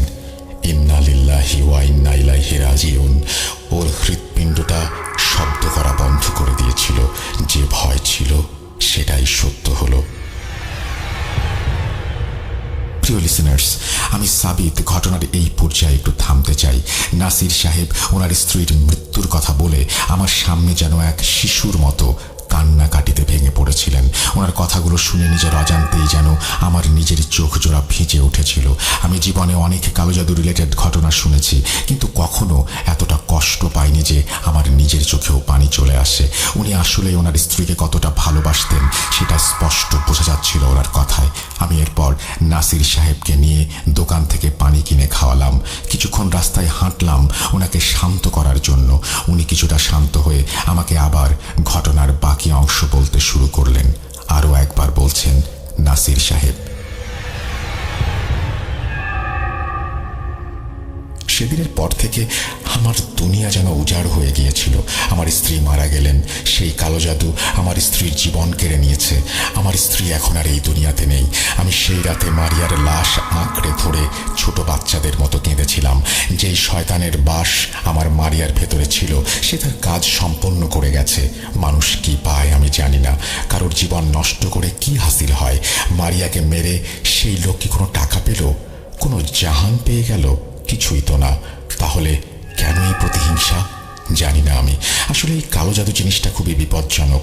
এটা মানুষকে মৃত্যুর দিকে নিয়ে যায়। আমি নিজে এই জিনিস বাস্তবে দেখেছি। যদি এমন কোনো শ্রোতা থাকেন যারা এই কালো জাদু করেন, আপনাদের কাছে আমি আল্লাহর দোহাই দিয়ে অনুরোধ করছি, এই ধরনের কাজ করবেন না। আমাদেরও পরিবার আছে, আপনাদেরও বাচ্চা কাচ্চা সবারই আছে, তাদের কথা ভাবুন। যাই হোক, আমার দুনিয়া তো উজাড় হয়ে গিয়েছিল, কিন্তু এখানেই সব কিছু থেমেছিল না। এখনো অনেক কিছু বাকি ছিল। সকাল হলো, আমার বাচ্চাদেরও তাদের আম্মুর মৃত্যুর খবর দেয়া হলো। আমার বাচ্চারা কাঁদতে কাঁদতে একেবারে মলিন হয়ে গেল। ওদের আম্মু আল্লাহর কাছে চলে গেছেন। পরের দিন আমাদের দাফন কাফন করতে অনেক সময় লেগে গেল। আমি খুব কাঁদলাম, খুবই কাঁদলাম। আমি আমার স্ত্রীকে অনেক বেশি ভালোবাসতাম। দাফন কাফন সেরে আমরা বাসায় ফিরলাম। মারিয়াকে ছাড়া আমার বাড়িটা খুবই শুনশান লাগছিল। আমার বাচ্চাদের দেখতে ইচ্ছা হচ্ছিল। আমি আমার স্ত্রীর কাছে করা প্রতিশ্রুতির কথা মনে করলাম। আমার বাচ্চাদের প্রতি খুবই খেয়াল রাখতে হবে আমাকে। মানুষ বলে যে যারা দুনিয়ায় পুণ্য যে তাদের যাওয়ার সময় ঘনিয়ে এসেছে। আমার স্ত্রীর মধ্যে কোনো কমতি ছিল না সেটার। সে আমার পুরো জীবন খুবই সেবা যত্ন করেছে এবং আমি কখনোই তার মধ্যে কোনো নেতিবাচকতা দেখিনি। এমনকি আমার মা বাবার জীবদ্দশায় আমার স্ত্রী ওনাদেরও চোখের তারা ছিলেন। কোনো ঝগড়া, কোনো ঝামেলা ছিল না। সত্যি কথা বলতে খুবই ভালো একজন মহিলা ছিলেন আমার মারিয়া। আল্লাহ তাকে জান্নাত নসিব করুন, আমিন। কিন্তু যে ব্যক্তির জন্য আমার মারিয়া আজ কবরবাসী, সেই ব্যক্তি যে মারিয়ার জান নিয়েও শান্ত হবে না সেটা আমার জানা ছিল না। জানি না এরপর আর কি কি ঘটতে যাচ্ছে। এক রাতে আমি ঘুমিয়ে পড়েছিলাম। তখন আমি একটা স্বপ্ন দেখি যে আমার স্ত্রীর কবরের পাশে ছাই পড়ে আছে, যেন কেউ এইমাত্র সেখানে কাঠ কয়লা পুড়িয়ে চলে গেছে। আস্তে আস্তে সেই ছাইগুলো আমার স্ত্রীর কবরের ওপর ছড়িয়ে পড়ছে। স্বপ্নটা এতই অদ্ভুত লাগলো যে আমার চোখ খুলে গেল। মারিয়ার প্রতি ভালোবাসা আমার এতটাই গভীর ছিল যে রাতের মধ্যেই বাড়ি থেকে বেরিয়ে কবরস্থানে চলে গেলাম। কবরস্থানে পৌঁছানোর পর আমি দেখলাম মারিয়ার কবরের চারপাশে কিছু কয়লা আর ছাই পড়ে আছে। আমি কিছুই বুঝতে পারছিলাম না যে এসব কি হচ্ছে। এরপর আমি বেশ কিছুক্ষণ সেখানে বসে সূরা ফাতিহা পড়লাম। কবরস্থানের একটা পাইপ থেকে পানি নিয়ে আমার স্ত্রীর কবরটা আবারও ভিজিয়ে তরতাজা করে দিলাম। তারপর বাড়ি এলাম। কিন্তু সেই স্বপ্নের পর্বটা ক্রমাগত বাড়তে থাকলো। আমি আস্তে আস্তে প্রতিদিনের স্বপ্নে আমার স্ত্রীর কবর দেখতে পেতাম। আমি ভাবতাম হয়তো এটা মারিয়ার প্রতি আমার ভালোবাসা। যেন সাবকনশিয়াস মাইন্ডেও আমি সব সময় আমার স্ত্রীর কথা মনে রাখি। এই কারণেই হয়তো আমি স্বপ্ন দেখতে শুরু করেছি। কিছুদিন পার হলে আমি খেয়াল করতে লাগলাম যে আমার বড় ছেলেটা আস্তে আস্তে খুব অসুস্থ হয়ে যাচ্ছে। তারও শরীর তার মরহুমা আম্মুর মতোই খারাপ হতে শুরু করেছে। আমি একা হয়ে কাঁদতে কাঁদতে আল্লাহর কাছে মাফ চাইলাম। হে আল্লাহ, আমার হয়তো এমন কোনো পাপ বা অন্যায় আছে যা আপনার খারাপ লেগেছে। আপনি তো রাজা, আপনি তো বাদশাহ। আমি আমার একটু রত্ন হারিয়েছি, কিন্তু এবার আমি আমার প্রিয় সন্তানকে হারাতে চাই না। আমি আমার ছেলের চিকিৎসা করিয়েছি, আলেমকেও দেখিয়েছি, কিন্তু পরিস্থিতি একই রকম ছিল। এদিকে এখন আমার স্ত্রী আমার স্বপ্নে আসতে শুরু করেছে। তার কবর আমার স্বপ্নে আসতো প্রতিদিন। এবার সে আসে, কিন্তু এবার আস্তে আস্তে আমার স্ত্রী আমার স্বপ্নে আসা শুরু করেছে। আমার স্বপ্নে এসে সে খুবই ভেঙে পড়তো। সে কবরের বাইরে বসে থাকতো। আমি গিয়ে তাকে কিছু জিজ্ঞেস করলে সে কিছুই বলতো না, শুধু কাঁদতো। বিশ্বাস করুন, একবার স্বপ্নে সে আমাকে বলল যে আরমানকে বাঁচাও, তার কিছু হয়ে যাবে। আরমান আমার বড় ছেলের নাম। আমি এই স্বপ্ন দেখে খুবই দুশ্চিন্তায় পড়ে গিয়েছিলাম। আমি সেদিন গিয়ে সেই আলেমের সঙ্গে কথা বললাম আমার স্বপ্নের বিষয়ে। আমি তাকে বললাম যে আমার কেমন স্বপ্ন আসে এবং আমার স্ত্রী কবরের বাইরে বসে থাকে এবং আমাকে কি বলে, আরমান সম্পর্কেই বা কি বলেছে। সেই আলেম পরদিন আবার আমার বাড়িতে এসে আবার সম্পূর্ণ বাড়ি পর্যবেক্ষণ করলেন, কিন্তু এবার উনি কোথাও কোনো তাবিজ বা পুতুল খুঁজে পাননি। উনি সবকিছু পরীক্ষা করলেন। না বাবা, কোনো কালো জাদু আছে, কিন্তু তাবিজের কোনো খবর পাচ্ছি না। কিন্তু যখন আমি তাকে আমার স্বপ্নের কথা মনে করিয়ে দিলাম, তখন উনি বললেন, ও হ্যাঁ, আমার সাথে কবরস্থানে চলো তো একবার। আমরা কবরস্থানে গেলাম। এই ঘটনা আমার স্ত্রী মারা যাওয়ার 147 দিন পরের। আমরা কবরস্থানে গিয়ে আমার স্ত্রীর কবরের কাছে গেলাম। আমি সূরা ফাতিহা পড়লাম এবং আমি যখন ফাতিহা পড়ছিলাম তখন সেই আলেমের মুখের রং যেন পাল্টে যেতে শুরু করলো। ওনাকে দেখে মনে হচ্ছিল উনি খুবই বিচলিত। কবরস্থান থেকে বের হওয়ার পর আমি আলেম সাহেবকে জিজ্ঞেস করলাম, হুজুর কি হয়েছে? আপনাকে খুব চিন্তিত দেখাচ্ছে। উনি আমার কাঁধে হাত রেখে আমাকে এমন এক কথা শোনালেন যা শুনে আমি মাটিতে বসে পড়লাম। উনি বললেন, নাসির, আসলে তোমার বাসায় কোনো তাবিজ যে নেই এটার একটা কারণ আছে। যে জাদুটা করেছে তা আসলে তোমার স্ত্রীর সাথে করা হয়েছে এবং যখন তাকে দাফন করা হচ্ছিল তখনই এই কাজটা করা হয়েছে নিঃসন্দেহে। তোমার এমন কোনো আত্মীয় কি তোমার স্ত্রীর জানাজায় এসেছিল যে মরা মানুষের সাথে কিছু তাবিজ রেখেছিল? দেখেছো, জানো, এরকম কিছু মনে পড়ে? যদি আমরা সেই তাবিজ না বের করি তাহলে তাদের পরের নিশানা হবে তোমার সন্তানেরা। ওনার মুখ থেকে সব কথা শুনে আমার মনে হচ্ছিল যেন আমার পায়ের নিচ থেকে মাটি সরে যাচ্ছে। আমার দুনিয়া ঘুরতে শুরু করেছে। কি হচ্ছে এসব? বাড়িতে ফিরে আমি আমার শ্বশুর বাড়ির লোকজনকে আমার বাড়িতে ডেকে আনলাম এবং সেই আলেমকেও ডাকলাম। আলেম বললেন আমাদের কবর খুঁড়তে হবে এবং মারিয়ার কবর থেকে তাবিজ বের করতে হবে। আমার অবস্থা দেখে আমার স্ত্রীর বাবা মা এবং তাদের পরিবারের সবাই সম্মতি দিলেন। ওনাদের সম্মতির পর আমরা কবর খুঁড়তে গেলাম। আমি মূলত একাই যেতে চাচ্ছিলাম, কিন্তু আমার সাথে আমার শালা ছিলেন আর সে আলেম সাহেবও ছিলেন। আমার শালা মারিয়ার কবর খুঁড়ে শুধু মাথার পাশে একটা কি যেন সরালো। আলেম সাহেব বললেন, নাসির, তুমি ভেতরে যাও এবং মোবাইলের টর্চটা অন রেখো। ভাই, লিসেনারদের উদ্দেশ্যে বলি, এরপর কবরের ভেতর কি হয়েছে আর আমি কি দেখেছি সেগুলো আমি তোমাকে বলতে পারবো না, কারণ আমি যদি তোমাকে এই বিষয়ে কিছু বলি তাহলে হয়তো তুমি শুনতে পারবে না এবং রাতের বেলায় তোমার ঘুম আসবে না। তাই আমি খুব সংক্ষেপে বলছি। যখন আমি কবরের ভেতরে নামলাম, আলেম সাহেব বললেন, লাশের মুখ খুলে দেখো। বিশ্বাস করুন, যখন আমি লাশের মুখ খুললাম তখন তার মুখের ভেতরে কিছু তাবিজ ছিল। আলেম সাহেব আমার দিকে একটা কালো পলিথিন এগিয়ে দিলেন। আমি তাবিজগুলো ব্যাগের ভেতরে রেখে ব্যাগ নিয়ে বাইরে বেরিয়ে এসে কবরে আবার কোনো রকমের মাটি চাপা দিয়ে দিলাম, কারণ তাবিজের একটা হেস্তনেস্ত করা এখন আমার প্রথম কাজ। আলেম সাহেব আমাকে বললেন, কবর পরে মেরামত করব, আগে এই তাবিজগুলো কাছের কোনো শ্মশানে ফেলে আসো। এগুলো শ্মশানে বানানো হয়েছে, জলদি ফেলে আসো। আমি খুব কষ্টে ওই তাবিজগুলো নিয়ে বের হয়ে কাছের এক শ্মশানে ফেললাম। তারপর আবার কবরস্থানে ফিরে এলাম এবং আমরা তিনজন মিলে কবরটা আবারও মেরামত করে দিলাম। যখন আমরা কবরস্থান থেকে বের হচ্ছি তখন সেই গোরখোদক যে আমার স্ত্রীর কবর খুলেছিল, প্রথমবারের মতো তার সাথে আমাদের দেখা হলো। সে আমাদের দেখে বলল, ওই পাশের মরিয়ম খানের কবরটা কি আপনাদের কবর? আমি বললাম, হ্যাঁ, এটা আমার স্ত্রীর কবর। সে বলল, ভাইজান, এই কবরের ভেতর থেকে রাতে খুব অদ্ভুত ভয়ঙ্কর শব্দ আসে। এরপর মনে হয় যেন কিছু অমানুষ প্রাণী সেই কবরের চারপাশে ঘুরে বেড়ায়, কিছু কালো প্রাণী। রাতে অনেকবার এখানে আওয়াজ শুনেছি। যখন লুকিয়ে দেখার চেষ্টা করেছি, কিছু কালো মানুষের মতন প্রাণীকে দেখেছি। কবরের চারপাশে তারা ঘুরছে, চিৎকার করছে, দৌড়াচ্ছে। ঠিক যেমন কিছু জঙ্গলি মানুষ আগুনের পাশে ঘোরে, তেমনই ওই কালো প্রাণীগুলো কবরের পাশে ঘুরতে থাকে। আপনি হয়তো ভুল দেখেছেন। এটুকু বলে আমরা বাসায় চলে আসলাম। সেই আলেম সাহেব আমাদের ওই তাবিজ দাফন করতে বলেছিলেন, আর ওনার কথা মতো তাবিজগুলো ইতিমধ্যেই দাফন করে দিয়েছিলাম শ্মশানে। এই ঘটনার পর আমার ছেলেটাও ধীরে ধীরে সুস্থ হতে থাকে। আলেম সাহেব বলেছিলেন, ভাই, আমার জ্ঞান এখানে কিছুটা সীমিত। এখন যাই হবে এরপর সব কিছুই আমার ওস্তাদ দেখবেন, যিনি বর্তমানে আমার বাড়িতে আছেন। আমরা তৎক্ষণাৎ আলেম সাহেবের ওস্তাদের কাছে গিয়েছিলাম ওনার কাছ থেকে পরামর্শ নেয়ার জন্য।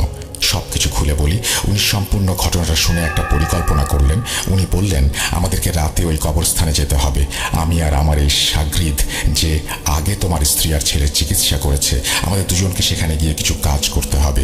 এই বলে ওনারা আমাকে এই কাজে অন্তর্ভুক্ত করলেন, যে আমাকেও কবরস্থানে যেতে হবে এবং ওনাদের সাথে মিলে এই কাজ করতে হবে। ওনাদের শর্ত ছিল যে আমাদের এই সম্পূর্ণ ব্যাপারটি নিঃশব্দে করতে হবে এবং কবরস্থানে যেন কেউ না আসে সেটাও নিশ্চিত করতে হবে। দিন হিসেবে শুক্রবারের রাত ঠিক করা হলো। আলেম সাহেবকে নিয়ে আমি আবার কবরস্থান ঘুরে এলাম এবং ওনাকে আমাদের বাড়িতে থাকতে দিলাম। দ্বিতীয় দিন রাতের দিকে বা জুম্মা রাতে আমরা কবরস্থানের উদ্দেশ্যে বেরিয়ে পড়লাম। কিছু মোমবাতি, মুগ ডাল আর আগরবাতি নিয়ে আমরা কবরস্থানের দিকে এগিয়ে গেলাম। মারিয়ার কবরের সামনে পৌঁছেই ওনারা কবরের ওপরে আগরবাতি জ্বালিয়ে দিলেন এবং চারিদিকে মোমবাতি জ্বালিয়ে দিলেন। তারপর আলেম সাহেবের ওস্তাদ বললেন, যা কিছুই হোক, ভয় পাবে না, আমাদের কথা শোনো, বিশেষ করে আমার কথা শোনো। আমি জানি তোমরা ভয়ে আছো অনেক, কিন্তু আমি তোমাদের কিছুই হতে দেব না। তোমাদের ভয় পেতে হবে না, তোমরা তোমাদের জায়গা থেকে সরবে না। এখন থেকে যা হবে সবই তোমার পরিবারের ভালোর জন্য হবে। তোমাদের মজবুত থাকতে হবে, কারণ যে ব্যক্তি এই কালো জাদু করেছে সে খুবই বিপজ্জনক। এই শ্মশানের কালো জাদু এটি। আমি এটা শেষ করতে চাই আজীবনের জন্য। এর জন্য এই কাজটি করা খুব জরুরি। আজ আমাদের কাজ যদি সফল হয় তাহলেই এটাকে গোড়া থেকে শেষ করতে পারবো। আল্লাহ আমাদের এই ভালো কাজে রহমত দান করুন। এই কথা বলেই ওনারা দুইজন কালেমা পড়তে শুরু করলেন। কবরস্থানে ঢোকার আগে আমরা গোরখোদককে সবকিছু বুঝিয়ে বলে ওনাকে নজরদারি করার অনুরোধ করেছিলাম, যে কবরস্থানে যেন কেউ না আসে। কবরস্থানে একটা প্রধান ফটক ছিল, আমরা সেটা বন্ধ করে দিয়েছিলাম। ওনাকে রেখেছিলাম পাহারায়। যাই হোক, কাজটা শুরু হলো এবং সেই রাতে এমন লাগছিল, মনে হচ্ছিল কেউ আমাদের পেছনে দাঁড়িয়ে আছে। হুজুরের জ্বালানো মোমবাতিগুলোর সাহায্যে একটু আলোকিত ছিল আমার মারিয়ার কবরটা, আর আমরা সেই আলোর মধ্যে বসে কাজগুলো করছিলাম। যখন হুজুর আয়াত পড়া শুরু করলেন, বিশ্বাস করুন পরিবেশটা কেমন যেন গুমোট হতে শুরু করলো। কোনো এক কালো শক্তি যেন আমাদের তার নিজের দিকে টানছিল, ভয় দেখাচ্ছিল, কিন্তু সেই আলেম সাহেবের কপালে কোনো চিন্তার ছাপ নেই। আমি ভয় পাচ্ছিলাম, কিন্তু মনে শান্তিও ছিল যে ইনশাআল্লাহ সব ঠিক হয়ে যাবে। বিশ্বাস করুন, যখন এই আমল চলছিল তখন প্রচুর কাক হঠাৎ করে এসে সম্পূর্ণভাবে একটা গোলাকার বৃত্ত তৈরি করে বসে গেল। আলেম সাহেব বলেছিলেন যে যিনি এই জাদু করেছেন তিনি নাকি এই সময় সক্রিয় আছেন এবং লাগাতার হুজুরের দিকে আক্রমণ করছেন। উনি দৃঢ় গলায় বললেন, তোমাদের জায়গা ছেড়ে দিতে হবে না। যাই হোক সাবিত, সংক্ষেপে বলতে গেলে সেই আমল প্রায় 5 ঘন্টা চলতে থাকলো। এরপর পরিবেশটা একটা স্থিরতা পেল। সেই মোমবাতিগুলো এক এক করে সব নিভে যেতে লাগলো। তারপর হুজুরের কাজ সম্পূর্ণ হলো। আলেম সাহেব বললেন যে আমার সাথে ভালো কিছু জিন আছে যারা সারা রাত ওই শয়তানি জিনের সাথে লড়াই করেছেন। আলেম সাহেব আকাশের দিকে তাকিয়ে কিছু কথা বলছিলেন এবং তাদের ধন্যবাদ দিচ্ছিলেন। এরপর আমরা সেখান থেকে উঠে বাসায় ফিরে এলাম। আলেম সাহেব আমাকে সম্পূর্ণরূপে নিশ্চিত করলেন যে এখন এই সমস্যার সমাধান শেষ হয়ে গেছে। উনি বললেন, এখন তোমার এবং তোমার বাচ্চাদের আর কোনো ঝুঁকি নেই, আলহামদুলিল্লাহ। এরপর থেকে সবকিছু আবার স্বাভাবিক রুটিনে চলে আসলো। যদিও আমি আলেম সাহেবকে জিজ্ঞেস করেছিলাম যে কালো জাদু করার জন্য যদি আবার কেউ চেষ্টা করে তাহলে? আলেম সাহেব বললেন, সে কখনোই আর এই কাজের ধারে কাছেও আসবে না, কারণ যার সঙ্গে আমার জিনদের মোকাবেলা করতে হয়েছে তারা ইতোমধ্যে জেনে গেছে আমাদের শক্তি সম্পর্কে। ইনশাল্লাহ সে যদি কোনোভাবে আবারও এখানে সব কাজ করতে আসে তবে সে নিজেই বড় ক্ষতির সম্মুখীন হবে, কারণ তাকে শয়তানি জিন নিয়ে কাজ করতে হবে, অনেক পরিশ্রম করতে হবে। আর যখন সেই জিনগুলো চলে যায় তখন সেই জাদুকরেরা ওই কাজের মধ্যে আর হাত দেয় না। আমি ইতোমধ্যেই তার অনেক ক্ষতি করেছি, আর এখন সে এই দিকে আর আসবে না, একদমই ভাববে না আবার আক্রমণ করার ব্যাপারে। কেমন? হুজুরা যাবার আগে আমাকে বলেছিলেন যে এই জাদুটা ছিল সবচেয়ে ভয়ঙ্কর ও বিপজ্জনক জাদু। এটি ছিল শ্মশানের মাটিতে করা কালো জাদু। যাই হোক, এরপর থেকে আমাদের জীবনে একরকম স্থবিরতা চলে এলো। আমার জীবন স্বাভাবিক হতে শুরু করলো, কিন্তু এসবের মধ্যে আমি খুব বড় ক্ষতির সম্মুখীন হয়েছিলাম। আমার স্ত্রীকে আমি হারিয়ে ফেলেছিলাম এই অভিশাপের কারণে। যদিও আমার ব্যবসায় অনেক ক্ষতি হয়েছিল, কিন্তু সেটা আসলে কিছুই না, কারণ পরিশ্রম করলে অর্থ আমি আবার উপার্জন করতে পারবো।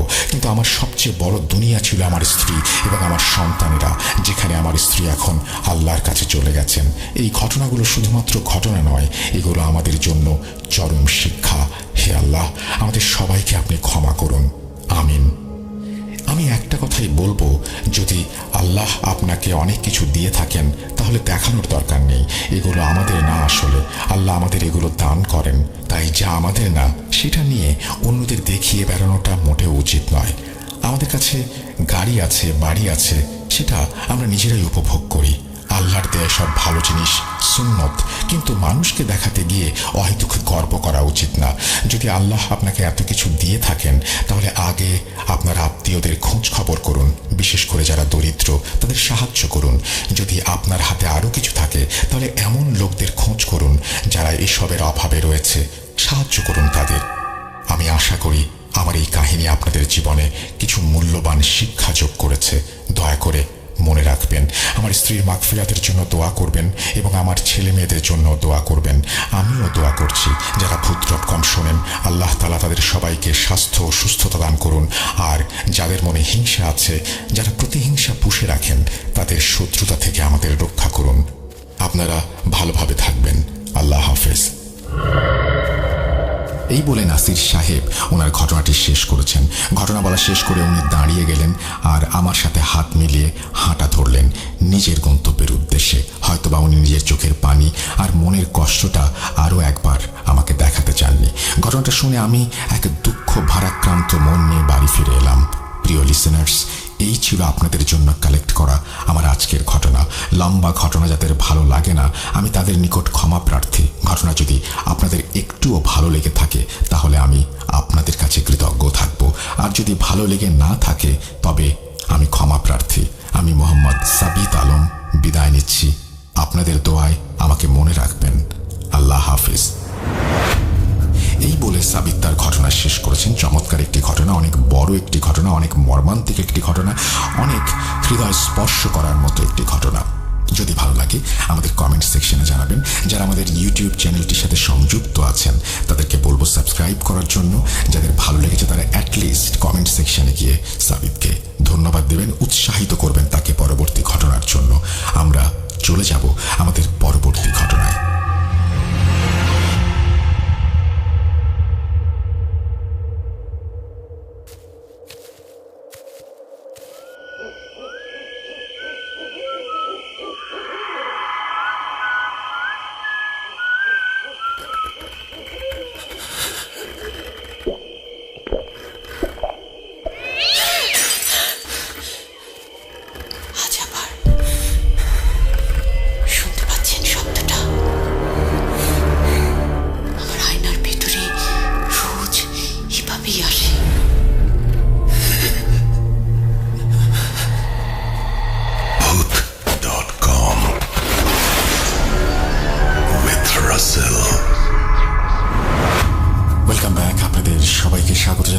রাসেল। আশা করছি আপনারা সবাই ভালো আছেন, ভালোর দলে আছেন। আমিও ভালো আছি, ভালোর দলে আছি। এবং একটা চমৎকার ইমেল শুনলেন আপনারা, এবং এই ইমেলটি পাঠিয়েছিলেন আমাদেরকে সাবিত আলম, এবং সাবিত আলমই আমাদেরকে আরও একটি অডিও ক্লিপ পাঠিয়েছেন, যে অডিও ক্লিপটি আমি আপনাদের এখন শোনাতে চাই।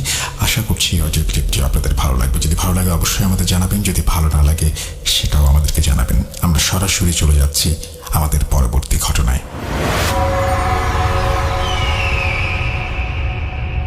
আসসালামু আলাইকুম রাসেল ভাই এবং প্রিয় শ্রোতা বন্ধুরা, আশা করি আপনারা সকলে ভালো আছেন এবং সুস্থ আছেন।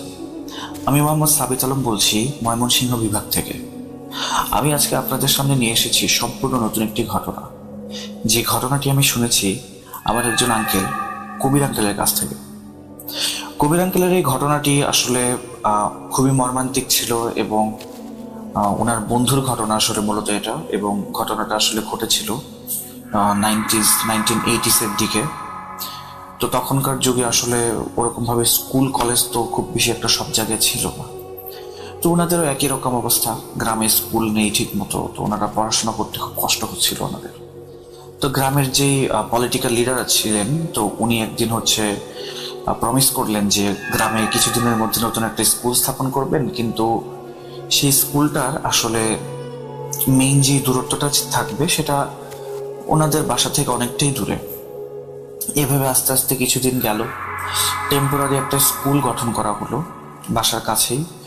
সেখানেই আসলে মূলত কবির আঙ্কেল এবং ওনার বন্ধু আশফাক আঙ্কেল দুজনেই পড়াশোনা করতে লাগলেন বাকি বাচ্চাদের সাথে।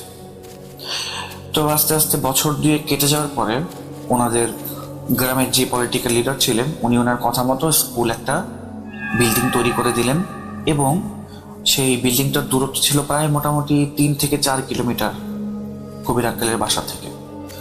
তো কবির আঙ্কেল আর আশফাক আঙ্কেলের বাসা মোটামুটি প্রায় কাছাকাছি ছিল, 500-700 মিটারের মতো দূরত্ব হবে। তো প্রথম দিন যেদিন কবির আঙ্কেল এবং আশফাক আঙ্কেল একসাথে স্কুলে যান, স্কুলটাতে যাওয়ার সময় আসলে একটা কবরস্থান পড়ে। তো এই কবরস্থানটা নিয়ে আসলে অনেক মানুষের অনেক ধরনের কথা ছিল, অনেক গুজব ছিল, বা কবরস্থানে কাউকে কাউকে দেখা যায়, এরকম বিভিন্ন ধরনের কথা প্রচলিত ছিল। তো ওনারা কবরস্থানের কাছে যাওয়ার সময় কিছুটা ভয়ই পেতেন যে কবরস্থান পেরিয়ে যেতে হবে, তো যদি কোনো কিছু কখনো দেখে ফেলে। তো তারপর আস্তে আস্তে ওনারা স্কুলের দিকে পৌঁছাতে লাগলেন, পড়াশোনা করতে লাগলেন। ওই কবরস্থান নিয়ে খুব বেশি একটা কখনো ভাবেননি, বা ওরকম ভাবে কোনো কিছু চিন্তা আসলে ওনাদের মাথায় আসেনি, ওনারা কিছু দেখেননি। আস্তে আস্তে দিন কেটে যেতে লাগলো। স্কুলটা ছিল অবশ্য ক্লাস 5 থেকে প্রায় 10 পর্যন্ত। এরপরে গ্রামে আর পড়াশোনার কোনো উপায় ছিল না। ম্যাক্সিমাম যারা গ্রামে থেকে যেতেন ওনারা কৃষিকাজে ব্যস্ত হয়ে পড়তেন, বা ব্যবসা বাণিজ্যে ব্যস্ত হয়ে পড়তেন। আর বাদ বাকি যাদের লেখাপড়া আরেকটু বেশি করার ইচ্ছা ছিল, তারা মূলত ঘর থেকে বেরিয়ে শহরের দিকে চলে যেতেন পড়াশোনা করার ইচ্ছায়, নতুন কোনো একটা জায়গায় বসবাস করার জন্য, বা ভালো একটা ফিউচার বানানোর জন্য। তো কবির আঙ্কেল কি করলেন, 10th পাস করে উনি শহরের দিকে শিফট হওয়ার পরিকল্পনা করলেন। তো উনি ওনার বন্ধু আশফাককে ঘটনাটা জানালেন যে আমি তো গ্রাম ছেড়ে শহরের দিকে যেতে চাচ্ছি, আমার ওখানে আসলে পড়াশোনাটা একটু ভালো হবে বলে মনে হচ্ছে। তো আশফাক আঙ্কেলকে উনি তার সাথে যাওয়ার জন্য বললে আশফাক আঙ্কেল বলে যে না, আমি যাব না। তো কবির আঙ্কেল আশফাক আঙ্কেলকে জিজ্ঞেস করলেন যে তুমি কেন যাবা না, কি সমস্যা হয়েছে তোমার? পরে সে বলতেছে কি, দোস্ত আমি আসলে এখানে এই স্কুলে আমাদের সাথে পরে একটা মেয়েকে খুব ভালোবাসি। তো তাকে আমার এতই পছন্দ যে আমি তাকে ছেড়ে অন্য কোনো দিকে চিন্তাও করতে পারি না, বা অন্য কোনো দিকে আমি যাবো পর্যন্ত না, আমি ওর কাছাকাছি থাকবো। তো কবির আঙ্কেল আশফাক আঙ্কেলের মুখে এই কথাটা শুনে না ওনার খুব হাসি পেলেন, ওনার খুব হাসি পেল ওরা। তো এতটা হাসি পেল যে উনি কবির আঙ্কেলের উপরে আশফাক আঙ্কেলের সাথে মজা করা শুরু করে দিলেন। আশফাক আঙ্কেলকে উনি বলতে থাকলেন যে তুই কোথায় আর সেই মেয়েটা কোথায়। আসলে কবির আঙ্কেলও সেই মেয়েটাকে চিনতেন, এবং মেয়েটা ছিলেন খুবই অসম্ভব সুন্দরী। কবির আঙ্কেলের ভাষায় উনি ছিলেন খুবই অসম্ভব সুন্দরী। এই কারণে এই আশফাক আঙ্কেল আসলে মজার পাত্র হয়ে গিয়েছিলেন কবির আঙ্কেলের কাছে। কারণ কবির আঙ্কেল বলতেন যে তুই তোর চেহারা দেখেছিস হ্যাঁ নাই, আবার ওর চেহারা দেখছিস হ্যাঁ নাই, তো তোদের মধ্যে কিভাবে মিল হয়, এটা তো সম্ভব না। তুই একটা দোকানের মধ্যে এরকম একটা মিষ্টি যেটা ডেট এক্সপায়ার হয়ে গেছে, যেটাকে কেউ ধরবে না, আর সে হচ্ছে এমন একটা রসগোল্লা যেটার দিকে সবারই নজর থাকে।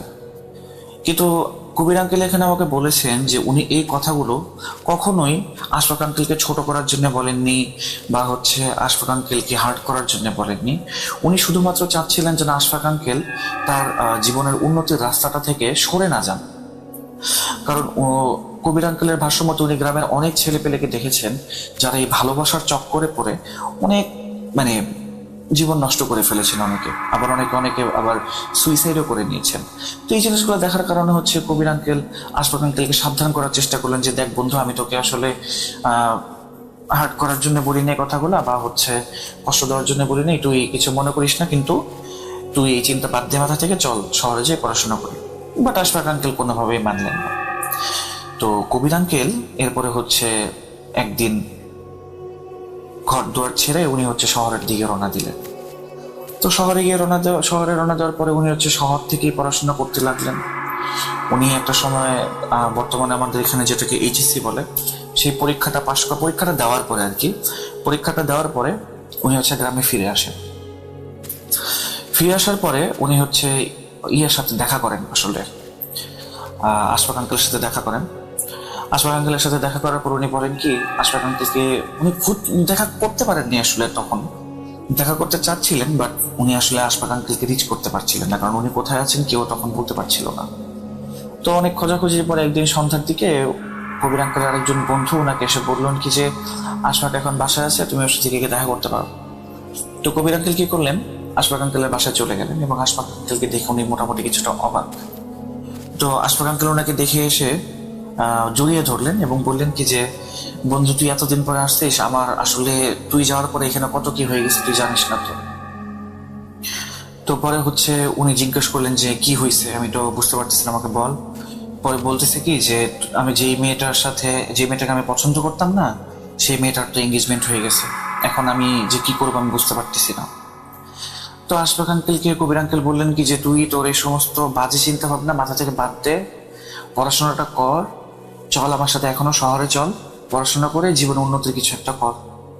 আর তুই না ওই মেয়ের বাসায় বিয়ের প্রস্তাব দিয়েছিল, আমি তো শুনেছি। আসলে আশফাক আঙ্কেলের পরিবার ওই মেয়েটার বাসায় এর আগেই বিয়ের প্রস্তাব দিয়েছিল, যেটা উনি আশফাক আঙ্কেল মানে কবির আঙ্কেলের মা বাবার কাছ থেকে শুনেছিলেন।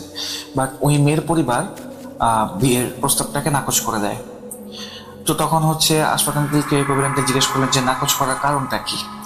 তো কবির আঙ্কেলকে আশফাক আঙ্কেল জানালেন কি যে ওরা আসলে চায় খুবই মানে ভদ্র ঘরের আর শিক্ষিত ছেলের সাথে বিয়ে দিতে চায় মেয়ের। তারপরে কবির আঙ্কেল আশফাক আঙ্কেলকে বললেন কি যে আমি তো তোকে বারবার বলতেছি যে তুই চল আমার সাথে শহরে পড়াশোনা কর, তারপরে যোগ্য হয়ে এসে বিয়ে কর, সমস্যা তো নেই, ওদের বাসায় বলে রাখ।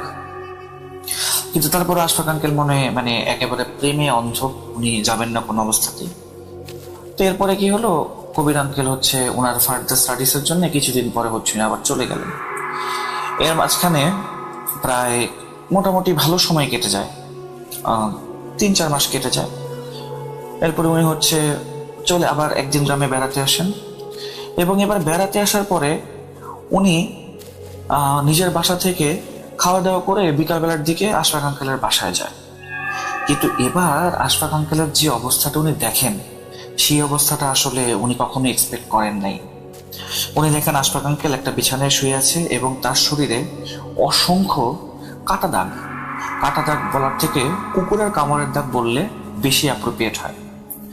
তো উনি হচ্ছে আশফাক আঙ্কেলকে জিজ্ঞেস করলেন যে কিরে আশফাক, তোর কি অবস্থা, এইরকম অবস্থা তোর শরীরে কিভাবে হইলো, তুই আমাকে বল কি সমস্যা। তো আশফাক আঙ্কেল কবির আঙ্কেলকে বললেন কি যে দোস্ত তুই জানিস কি হয়েছে। কবির আঙ্কেল জিজ্ঞেস করলেন যে কি হয়েছে। আশফাক আঙ্কেল বলেন কি যে মেয়েটাকে আমি ভালোবাসতাম না, সে কিন্তু মারা গেছে। কবির আঙ্কেল তো মানে আকাশ থেকে পড়লেন। উনি জিজ্ঞেস করলেন কি যে মারা গেছে মানে কিভাবে মারা গেছে। তো এরপরে হচ্ছে আশফাক আঙ্কেল এমন একটা কথা বললেন যেটা কবির আঙ্কেলকে আরো একবার শকের মুখে ফেলে দেয়। কথাটা ছিল যে মেয়েটা মারা গেছে কারণ আমি ওকে মেরেছি। তো কবির আঙ্কেল উঠে আশফাক আঙ্কেল থেকে কিছুটা দূরে সরে গেলেন আর জিজ্ঞেস করলেন যে তুই মেরেছিস মানে, এটা কি ধরনের কথা বলছ, তুই কেমনে মারবি একটা মেয়েকে, তুই কিভাবে মারতে পারিস। আশফাক আঙ্কেল বললেন কি কালো জাদু করে মেরেছি। এরপর কবির আঙ্কেল কিছুটা শান্ত হয়ে বসলেন এবং আশফাক আঙ্কেল কবির আঙ্কেলকে বললেন কি যে দোস্ত তুই কিছুটা সময় নিয়ে আমার ঘটনাগুলো শুন, কি হয়েছিল আসলে। এরপরে কবির আঙ্কেলকে আশফাক আঙ্কেল এমন কিছু ঘটনা শেয়ার করলেন যেটাই হলো আজকের ঘটনার মেইন আকর্ষণ আর কি। উনি বলতে শুরু করলেন যে কবির আঙ্কেল যখন হচ্ছে এর গতবার এইচএসসি পরীক্ষা দেওয়ার পরে বাসায় আসার পরে হচ্ছে উনি যখন চলে যান, এরপরে উনি যখন হচ্ছে মাঠে কাজকর্ম করতে থাকেন বা হচ্ছে স্কুল থেকে খবর পেতে থাকেন, তখন উনি এমন একটা খবর পান যে হচ্ছে ওনার পছন্দ করা মেয়েটার বিয়ে ঠিক হয়ে গেছে বা হচ্ছে এঙ্গেজমেন্ট হয়ে গেছে। তো কার সাথে এঙ্গেজমেন্ট হয়েছে?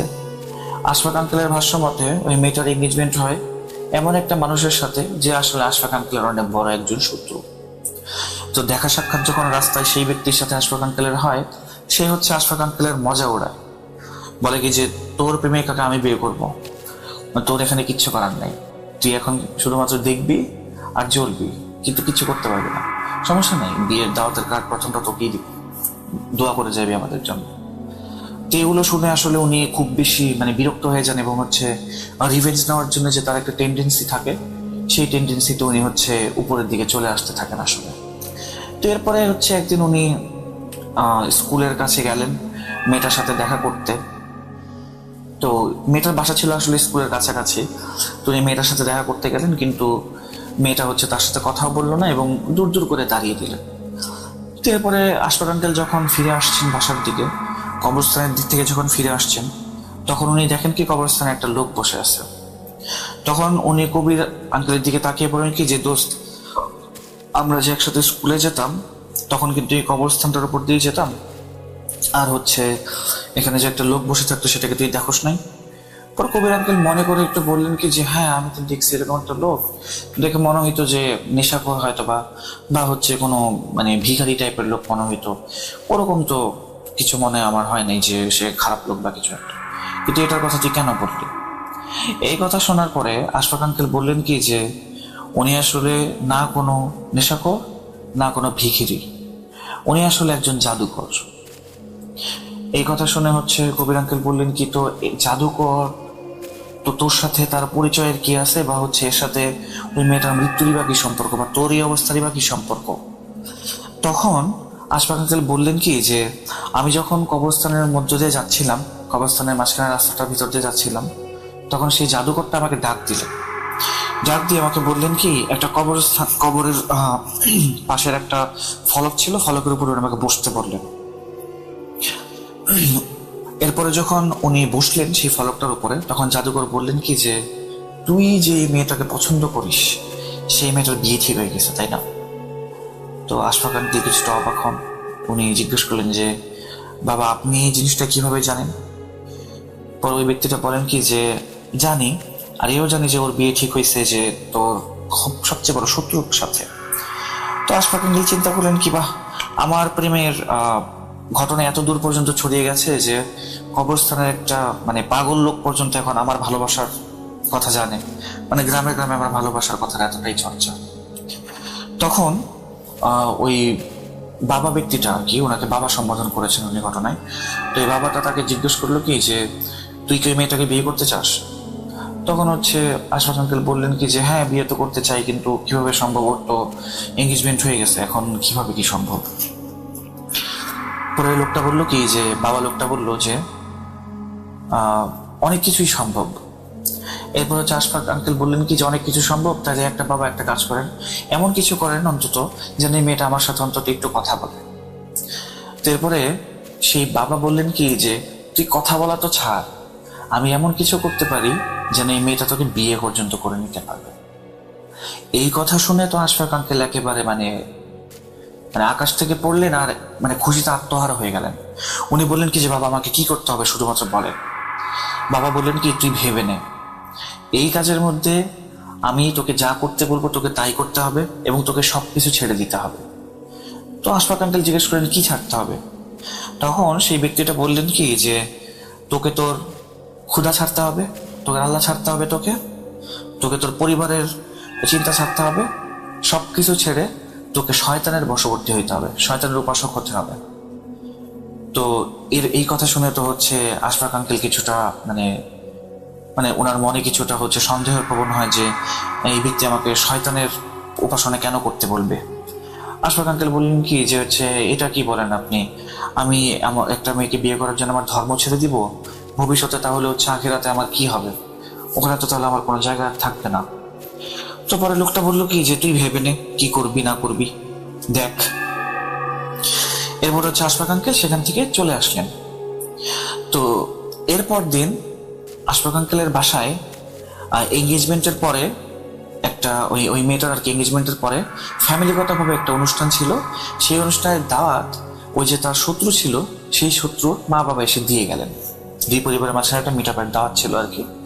তো এটা দেখে তো উনি আরো বেশি মানে রেগে গেলেন। তখন উনি যখন রাস্তা দিয়ে হেঁটে হেঁটে ক্ষেত খামারের দিকে যাচ্ছিলেন তখন হচ্ছে ওই সেই ব্যক্তি যার সাথে মেয়েটার বিয়ে ঠিক হয়ে গেছে তার সাথে দেখা, এবং সেই ব্যক্তিটা কি করলো আশফাক আঙ্কেলকে নিয়ে মজা করা শুরু করলো যে দেখ কালকে একটা অনুষ্ঠান আছে, আমাদের বিয়ে ঠিক তাড়াতাড়ি মতো হয়ে যাবে, আর তুই কি করবি ক্ষেত খামারে খাটবি আর ধান বিক্রি করে খাবি, যা তুই হারলে আমি জিতছি। তো এই কথা শোনার পরে না সে অনেক বেশি মানে ক্ষেপে যায়, আশরাফ আঙ্কেল অনেক বেশি ক্ষেপে যায় এবং উনি কি করে সেই কবরস্থানে সেই বাবার কাছে চলে যায়। বলে কি যে বাবা যা করতে বলবি আমি তাই করব, কিন্তু তুই এই মেয়ের সাথে আমার বিয়ে ঠিক করাই দিবি। বাবা বললো কি যে তুই ভেবে নে, কিন্তু এই কাজ করতে গেলে তোকে সবকিছু ছাড়তে হবে। আমি যদি তোকে বলি যে তুই উপরের দিকে থুতু মেরে নিজে সেটা খা, তোকে সেটা খেতে হবে। আমি যদি বলি যে হচ্ছে তুই নর্দমার ভেতরে গিয়ে শুয়ে থাক, তোকে শুয়ে থাকতে হবে। আমি যদি বলি যে এখানে যতগুলো কবর আছে সবগুলো কবরে সিজদা কর, সিজদা করতে হবে। আমি যদি তোকে বলি কোনো মূর্তি বানিয়ে যে মূর্তিতে সিজদা কর, করতে হবে।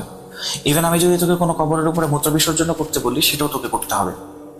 তো কিন্তু আশফাক আঙ্কেল তখন এত বেশি মানে কি বলবো রাগের ক্রোধের বশবর্তী এত বেশি অন্ধ হয়ে গিয়েছিলেন যে উনি এই জাদুকর বাবার কথাগুলো মেনে নেন। এবং এরপরে জাদুকর এই কথাও বলে যে হচ্ছে তুই যখন এই কাজে একবার ঢুকবি তখন আমি যাই বলবো তোকে তাই করতে হবে, তুই আমাকে কোনো প্রশ্ন করতে পারবি না। যদি প্রশ্ন করিস তাহলে হচ্ছে তোর সমস্যা হবে, এবং এই কাজের মাঝখানে যদি কোনো কারণে তুই কাজটা ছেড়ে দিস তাহলে তোর অবস্থা এমন হবে যেটা তুই কখনো স্বপ্নেও কল্পনা করতে পারবি না। এরপরে উনি হচ্ছে জাদুকরের কথায় সম্মতি দিলেন এবং পরবর্তী দিন থেকে জাদুকর তাকে তার কাছে যাওয়ার জন্য আদেশ দিলেন। প্রথম 30 দিন ওনাকে জাদুকর একটা কাজ করেছেন, সেটা হচ্ছে কবরস্থানের যতগুলো কবর ছিল এর মধ্যে কিছু কিছু কবর ছিল হাজিদের কবর ছিল, বা হচ্ছে হাজি না আসলে আলেমুল আমাদের কবর ছিল। তারপরে হচ্ছে আপনার মানে এলাকার ভালো ভালো মুরব্বী মানুষ যারা সমাদৃত ছিলেন ধর্মকর্ম করার জন্য, সেই সমস্ত ব্যক্তিদের কবরের উপরে থুতু ফেলার কাজ ছিল প্রথম 30 দিন ওনার। তো প্রথম 30 দিন উনি এই কাজটা করলেন। এই কাজটা করার পরে প্রথম 30 দিন এই কাজটা করার পরে আসলে উনি দেখলেন কি যে হচ্ছে কোনো উন্নতি হচ্ছে না। তো বাবাটাকে উনি জিজ্ঞেস করলেন যে বাবা আমি তো প্রথম 30 দিন আপনার কথা মতো কাজ করতেছি কিন্তু কোনো তো লাভ হচ্ছে না। বাবা বলতেছেন কি যে তুই আর 10টা দিন কর, লাভ হবে। এরপরে 10 দিন ওনাকে আরেকটা কাজ দেন সেই বাবা, সেটা হচ্ছে কি মূর্তির সামনে পূজা করা, মানে পূজা করা না আর কি, মূর্তির সামনে সিজদা করা। উনি হচ্ছে একদিন রাতের বেলা সন্ধ্যার দিকে মূলত উনি কবরস্থানটাতে যেতেন। তো একদিন রাতের বেলা উনি হচ্ছে কবরস্থানে যান এবং উনি দেখেন কি যে বাবা একটা মূর্তি বানিয়েছে এবং সেই মূর্তিটা দেখিয়ে আশফাক আঙ্কেলকে বলছেন কি এটার উপরে সিজদা কর, এটার সামনে সিজদা কর। আশফাক আঙ্কেল বলেছেন, কবির আঙ্কেল আমাকে যেটা বলেছেন, আশফাক আঙ্কেল তাকে যে ঘটনাগুলি বলেছে ওই টাইমে উনি বলেছেন যে এই কাজগুলো শুরুতে করতে করতে ওনার খুবই মানে আপত্তি মনে হতো এবং খুবই খারাপ লাগতো যে আমি এরকম একটা কাজ করতেছি, আমার খোদাকে আমি ধোঁকা দিচ্ছি এটা মানে। বাট আস্তে আস্তে এই কাজগুলি করতে করতে ওনার ভেতরে নাকি খারাপ লাগাটা আস্তে আস্তে চলে যায়, ভেতর থেকে খারাপ লাগাটা আর উনি ফিল করতে পারেন না।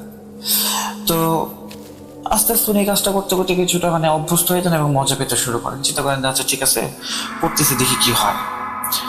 তো এরপরে প্রথম 10 দিন ওনাকে কি করলেন সেই মূর্তিরও সামনে সিজদা করার কথা বলা হলো এবং কবরস্থানের পাশে একটা নালা ছিল, ওই নালাতে রাতের বেলা ওনাকে গোসল করার কথা বলা হতো। তো উনি পরের 10 দিন গোসল করতেন এবং হচ্ছে মূর্তির সামনে সিজদা করতেন। এভাবে 10 দিন পার হলো। তো এর মাঝখানে মেয়েটার আসলে বিয়ে হয়ে যাওয়ার কথা ছিল কি ওই অনুষ্ঠানটার প্রায় 1 সপ্তাহ পরে, কিন্তু এখানে প্রায় 30 থেকে 40 দিন পার হয়ে গেছে, বাট বিয়েটা হচ্ছে না। আশফাক আঙ্কেলের মাথায় একবার চিন্তা হলো যে বিয়ে তো 7 দিনের মধ্যে হয়ে যাওয়ার কথা, তাহলে এখনো কেন বিয়ে হলো না, কি সমস্যা বুঝতে পারছি না। তো উনি গিয়ে হচ্ছে কি করলেন, ওই মেয়েটার পরিবারের আশেপাশের লোকজনের কাছ থেকে খবর নিতে লাগলেন, এবং খবরে যেটা উঠে এলো সেটা হচ্ছে কি ছেলের পরিবার কোনো একটা কারণে ধানাই পানাই করছে, তারাই বিয়েটাকে পেছানোর চেষ্টা করছে। আচ্ছা, যাই হোক। তো এরপরে আশফাক আঙ্কেল আবার সেই ইয়ের কাছে গেলেন আর কি, বাবার কাছে গেলেন। বাবাকে উনি বললেন কি যে বাবা, ও কি হবে, বিয়েটা এখনো ভাঙে নাই, তো আপনি আসলে মনে হয় আমাকে ধোকা দিচ্ছেন বা হচ্ছে আমাকে যে কোনো খারাপ কাজ করানোর চেষ্টা করতেছেন, তাই না? এরপরে বাবা না ওনাকে একটা ধমক দিলেন, বলে কি তুই আমাকে সন্দেহ করিস, তাই না? ঠিক আছে, যা, তুই আজকে বাসায় যা, তুই একটা সুখবর পাবি। তো উনি হচ্ছে এরপরে হচ্ছে বাসায় চলে গেলেন। বাসায় চলে যাওয়ার পরে উনি ওনার মা বাবার কাছ থেকে খবর পেলেন যে হচ্ছে এই মেয়েটার এঙ্গেজমেন্টটা ভেঙে গেছে। তো উনি এই কথা শুনে মানে বাবার উপরে তার বিশ্বাস যেন অগাধ হয়ে গেল, এবং উনি খুশিতে লাফালাফি করতে গিয়ে করতে করতে ওনার মা বাবাকে বললেন কি যে তোমরা আবার যাও, মেয়েটার বাসায় আবার বিয়ের প্রস্তাব দাও। কিন্তু সেই একইভাবে তার মা বাবা মুখ একেবারে ছোট করে ফিরে আসতে হলো ওনাদের, কারণ সেই মেয়ের ফ্যামিলি আবার তাদেরকে রিজেক্ট করেছে। তো এই ঘটনার পরে আশফাক আঙ্কেল আরেকটু রেগেছেন, বলেন কি ওনাদের কিসের এত অহংকার যে বারবার আমাকে রিজেক্ট করে, এবার দেখি কিছু একটা করবই। এই ঘটনাটা ঘটার পরে উনি সেদিন সন্ধ্যায় আবার হচ্ছে সেই বাবার কাছে গেলেন, এবং এই বাবা এবার রাগ করে ওনাকে বললেন কি যে তোকে কি আমি বলেছিলাম ওর পাশে বিয়ের প্রস্তাব পাঠাতে? পরে বলে যে বাবা, আমি ভাবছি কি যে মেয়েরটা যেহেতু বিয়ে ভেঙে গেছে, তো আমি এখন প্রস্তাব দিলে হয়তো রাজি হবে। তখন সেই বাবা বলেন কি আরেকবার আমি বলার আগে যদি তুই কোনো কিছু করিস তাহলে ফল তোকে ভোগ করতে হবে। পরে আশফাক আঙ্কেল বললেন কি আচ্ছা ঠিক আছে বাবা, দুঃখিত, আপনি আমাকে কি করতে বলেন, আমি করবো সেটা।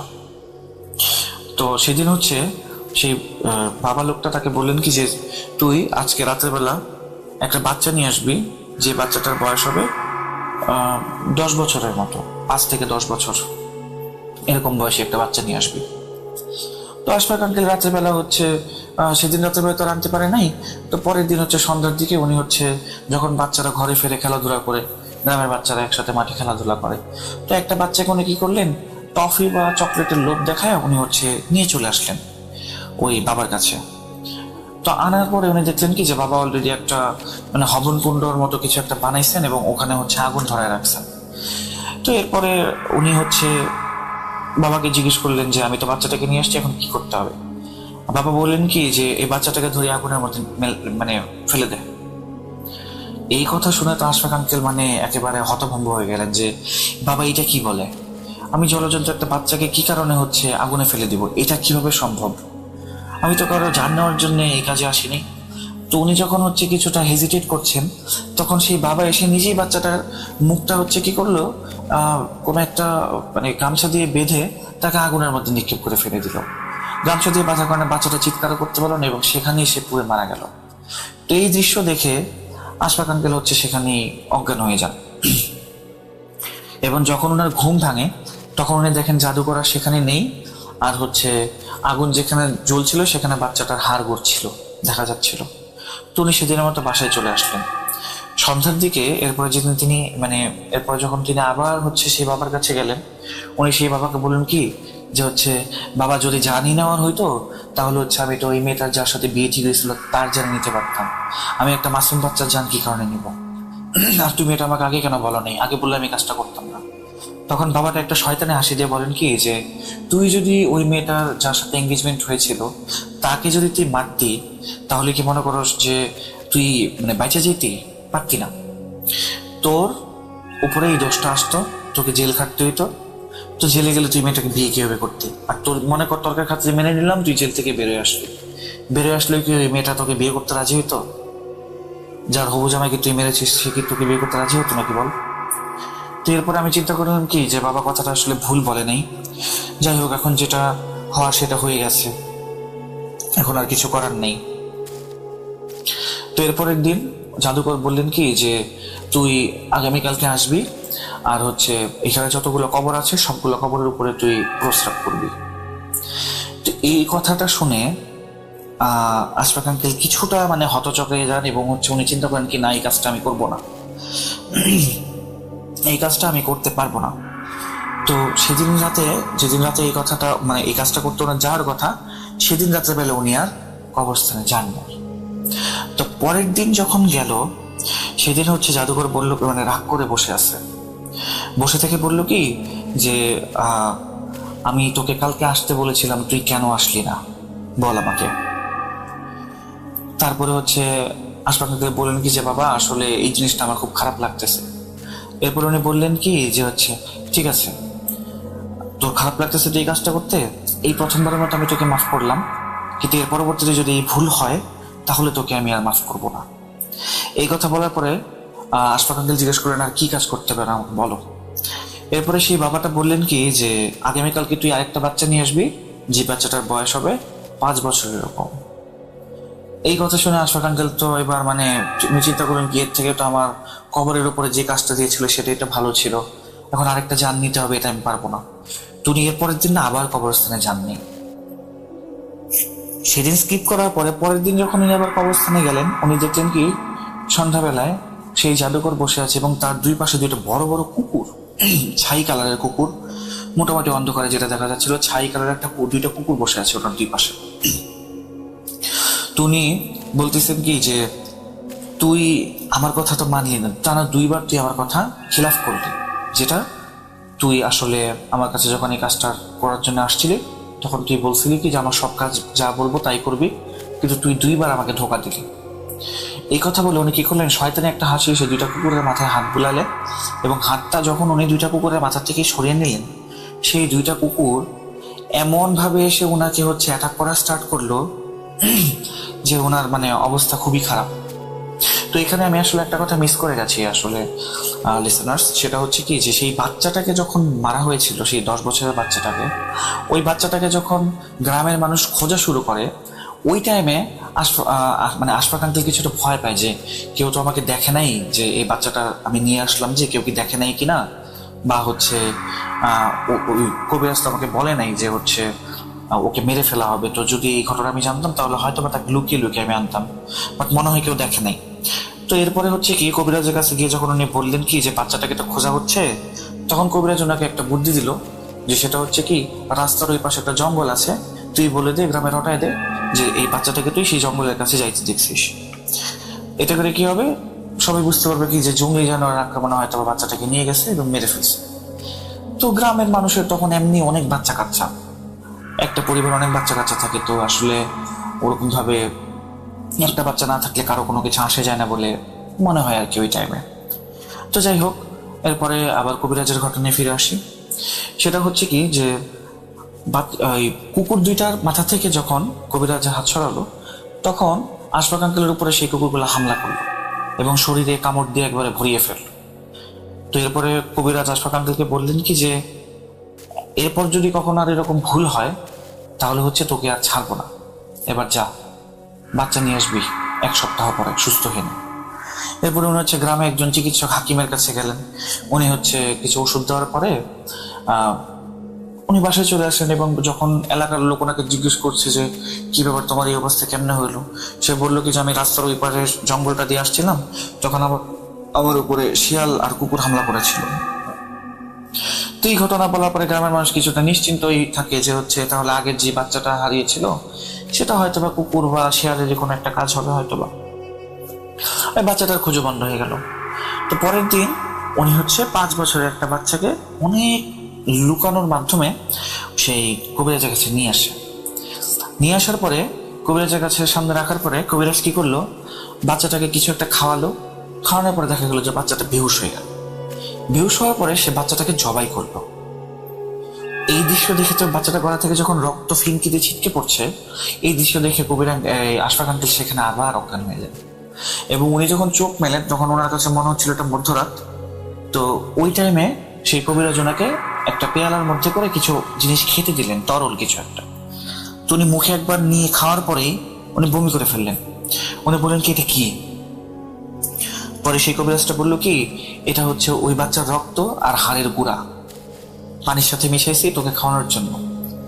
তো সে তখন ওই পেয়ারাটা মানে হাত দিয়ে ছুঁড়ে ফেলে দেয় এবং হচ্ছে কবিরাজকে বলে কি যে তুই আমার পেছন ছাড়, আমি আর পারতেছি না, তোর এই কথাগুলোর জন্য আমি আমার ধর্ম নষ্ট করছি, আমি আমার ইমান নষ্ট করছি, আমার আর ওই মেয়ের সাথে বিয়ে করার দরকার নেই, আমি ওই মেয়েকে বিয়ে করবো না, তুই আমার পেছন ছেড়ে দে, আমার জান ছাড় তুই। তো কবিরাজ না কিছুটা শয়তানে হাসি দিল এবং দিয়ে বললো কি যে তুই তাই চাস? পরে বললো হ্যাঁ আমি তাই চাই, আমি তোর আর কোনো কাজ করবো না। এই কথা বলে না আশফাক আঙ্কেল চলে আসছিল। তো উনি যখন চলে আসছে তখন কবিরাজ পেছন থেকে বললো কি যে তুই পস্তাবি, তোর এই কাজের জন্য তুই পস্তাবি। এরপরে উনি হচ্ছে 2 দিন পরে উনি খবর পান কি যে মেয়েটাকে উনি বিয়ে করার কথা চিন্তা করছিলেন সেই মেয়েটা মারা গেছে।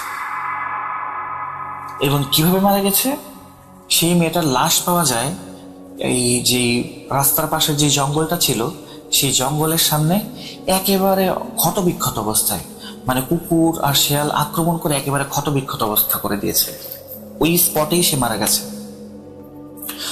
তো এরপরে এই ঘটনা শোনার পরে তো হচ্ছে আশফাক আঙ্কেল আবার গেলেন কবরস্থানের কাছে ওই ইয়েকে খুঁজতে, কবিরাজকে খুঁজতে, জাদুকর বাবাকে খুঁজতে। কিন্তু সেখানে সে আর সেই জাদুকর বাবাকে দেখতে পায় নাই, সেই জাদুকর বাবা আর সেখানে ছিল না। তো এর 2 দিন পরে রাতের বেলা একদিন এই আশফাক আঙ্কেল হচ্ছে বাসা থেকে বের হয়ে পানি খাওয়ার জন্য বা ওয়াশরুমে যাওয়ার জন্য গেলেন। তো উনি দেখলেন কি যে ওনার ওয়াশরুমের সামনে সেই 2টা কুকুর চোখগুলো জলজল করছে এবং হঠাৎ করে তারা কি করলো, আশফাক আঙ্কেলের উপরে হামলা করলো, এমন ভাবে শরীরে কাটলো যে মানে রক্তারক্তি হয়ে গেল, একেবারে উনি আধমরা হয়ে গেলেন।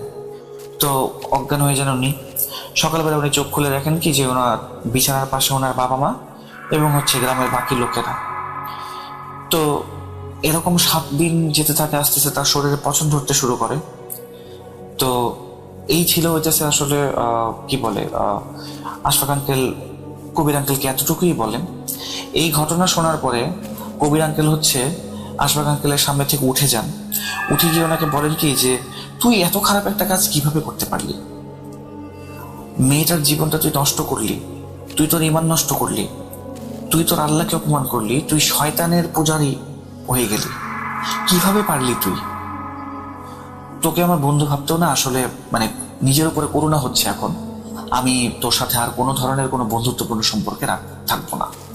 এই কথা বলে উনি চলে যান সেখান থেকে।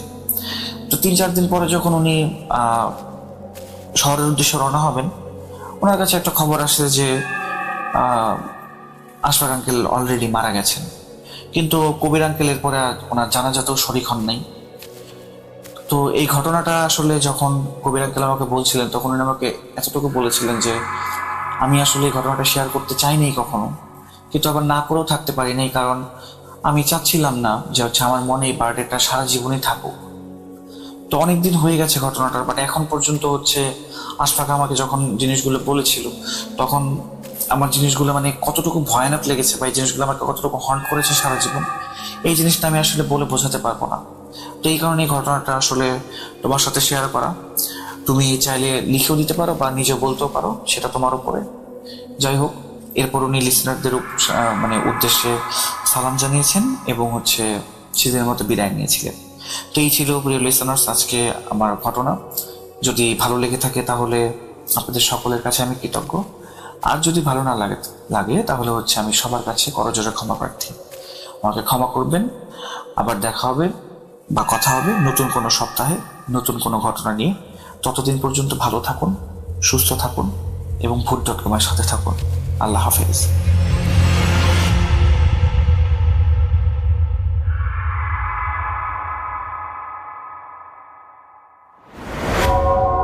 আবারও রাতের আঁধারে ভয়ের রাজ্য ফুঁড়ে ফিরেছি সেই পুরনো সুরে।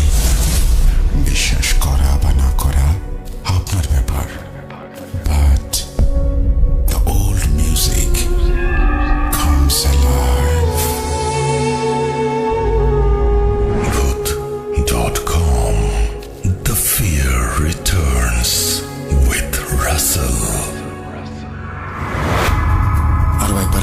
সবাইকে স্বাগত জানাচ্ছি আমি রাসেল। আশা করছি সাবিত আলমের পাঠানো অডিও ক্লিপটি আপনাদের ভালো লেগেছে। এখন একটি অন্য অডিও ক্লিপে যাব। আশা করছি যে এই অডিও ক্লিপটি আপনাদের ভালো লাগবে, কারণ আমরা চেষ্টা করছি সবচেয়ে ভালো, সবচেয়ে আকর্ষণীয় যে সমস্ত অডিও ক্লিপ সেগুলো আপনাদের সামনে উপস্থাপন করেন। দেখুন কেমন লাগে শুনে, আর আপনাদের মতামত অবশ্যই কমেন্ট সেকশনে জানাতে ভুলবেন না।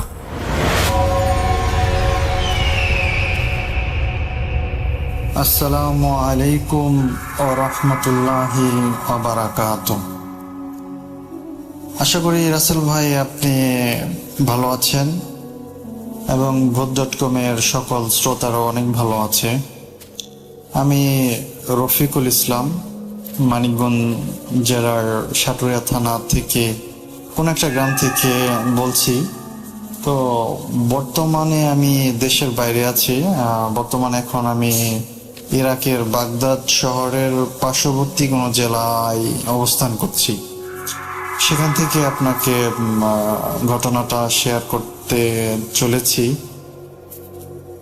আজকে যে ঘটনাটা শেয়ার করব ইনশাআল্লাহ, সেটা হচ্ছে আমার মায়ের সাথে ঘটে যাওয়া একটি ঘটনা। আর আমার পরিবারের সাথে বলতে পারেন, আমার পরিবারের সাথে ঘটে যাওয়া একটি ঘটনা। এই ঘটনার কিছুটা অংশে আমি উপস্থিত ছিলাম। ঘটনার শুরুতে কিছু কথা বা কিছু না বললে হয়তো অনেকের বুঝতে সমস্যা হতে পারে, তার জন্য কিছু বর্ণনা দিয়ে নিই। আমরা জানি বাংলাদেশের বিভিন্ন অঞ্চলে বিভিন্ন ধরনের পীর রয়েছে, যারা সাধারণ মানুষদের মুরিদ করে থাকেন। আপনিও হয়তো জেনে থাকবেন বাংলাদেশের বিভিন্ন অঞ্চলে বিভিন্ন ধরনের পীর রয়েছে। তো আমার বাবা মাও তেমনই একজন পীরের মুরিদ হয়েছিলেন। সেই পীরের অবস্থান ছিল আমাদের সাটুরিয়া থানাতেই। আমাদের সাটুরিয়া থানাতে যারা আছেন তারা অনেকেই হয়তো চিনে থাকবেন।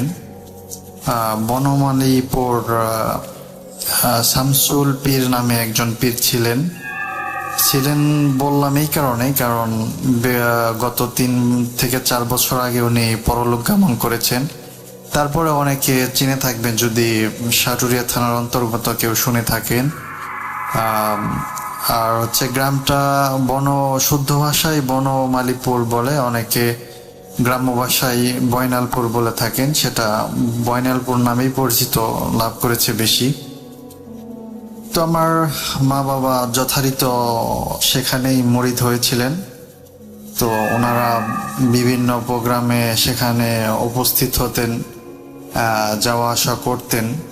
তেমনই ভাবে আমার বাবা কোনো একটা প্রোগ্রামে সেখানে কোনো একটা ভুল করে ফেলেন। তো সেই ভুলের খেসারত আমার মাকে দিতে হয়। ওই ভুল করার কারণে তো ওখানে সম্ভবত জিন থাকেন। কোন একটা জিন আমার মার উপরে আছর করে। তো এরই মধ্যে আমার মা ওই জিন দ্বারা পুরোপুরি আক্রান্ত হয়ে যায় এবং উল্টাপাল্টা বলতে থাকে। বয়সে যারা বড় আছেন তাদের সবাইকে তুই মুই করে বলতে থাকে। মানে তার আচরণ স্বাভাবিক থেকে অস্বাভাবিকে চলে যায়। আমরা যেরকমটা দেখছি তো ওরকমটা ছিল না, মানে পুরাই অ্যাবনর্মাল আচরণ করতে থাকে। তো এক পর্যায়ে পীর সাহেব, মানে আমার মা বাবার যে পীর সাহেব, উনি সম্পর্কে আমার দাদা হন, উনি বিষয়টা জানতে পারেন। তো এরই মধ্যে বেশ কয়েকদিন চলে যায়। আমার মার মধ্যে অনেক সমস্যা দেখা যায়। আমার মা দেখা যায় বাড়িতে থাকে না, অনেককে তুইমুই করে কথা বলে, স্বাভাবিক আচরণ করে না, বিভিন্ন ধরনের সমস্যা দেখা দিতে থাকে। তো এক পর্যায়ে আমার বাবাও একজন দিনমজুর ছিলেন, ভ্যান চালক ছিলেন। ভ্যান চালিয়ে সংসার চালাতে হতো, তাকে অনেক কষ্ট করতে হতো। তো আমার বাবা আমার মাকে নিয়ে একটা সমস্যায় পড়ে যান। তখন মাকে নিয়ে ওই যে পীর আছে না, আমরা যাকে পীর সাহেব বলে জানি বা যাকে আমরা দাদা বলে থাকি আর কি, তো ওনার কাছে শরণাপন্ন হন বিষয়টা নিয়ে। তো ওনার কাছে যাওয়ার পরে আমার মা আরো বেশি উত্তেজিত হয়ে যায়, মানে ওনাকে পর্যন্ত তুইমুই করে কথা বলতে থাকে, গালিগালাজ করতে থাকে। তখন আমি বুঝতেছিলাম যখন পরবর্তী সময় নিয়ে গেছিল আমার বাবা ওনার কাছে আমার মাকে চিকিৎসা করানোর জন্য, তো আমার মা কোনোভাবেই শান্ত হচ্ছিল না। মানে আমিও আমার মাকে ধরে রাখছিলাম, তো ধরে রাখতে পারতেছিলাম না, অনেক শক্তি খাটাচ্ছিল। মানে মনে হয় যেন গায়ে অনেক শক্তি এসে পড়েছে, তার এত শক্তি গায়ে। তো তখন যে পীর সাহেব উনি সম্পর্কিত আমার দাদা ভাই বললাম, তো উনি আমাকে বললেন যে তুমি আমি সঠিক বলতে পারতেছি না সংখ্যাটা কত, অনেক আগের ঘটনা।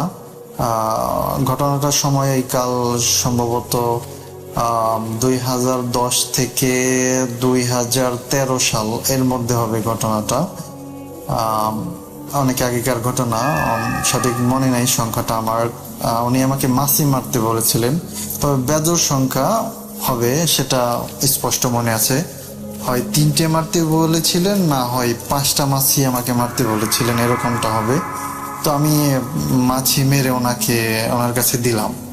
তো উনি একটা বাটিতে হালকা একটু সরিষার তেল নিয়ে তো কিছু একটা পরে আর কি মাছিটাকে ওই তেলের মধ্যে চুবিয়ে তারপরে একটু মালিশ করে দিতে বললেন। তো আমার বাবা কিছুটা মালিশ করে দিলেন, তাহলে মানে তারপর কিছুটা আমার মা শান্ত হলো, মানে যে উত্তেজিত ছিল তারপরে কিছুটা শান্ত হলো।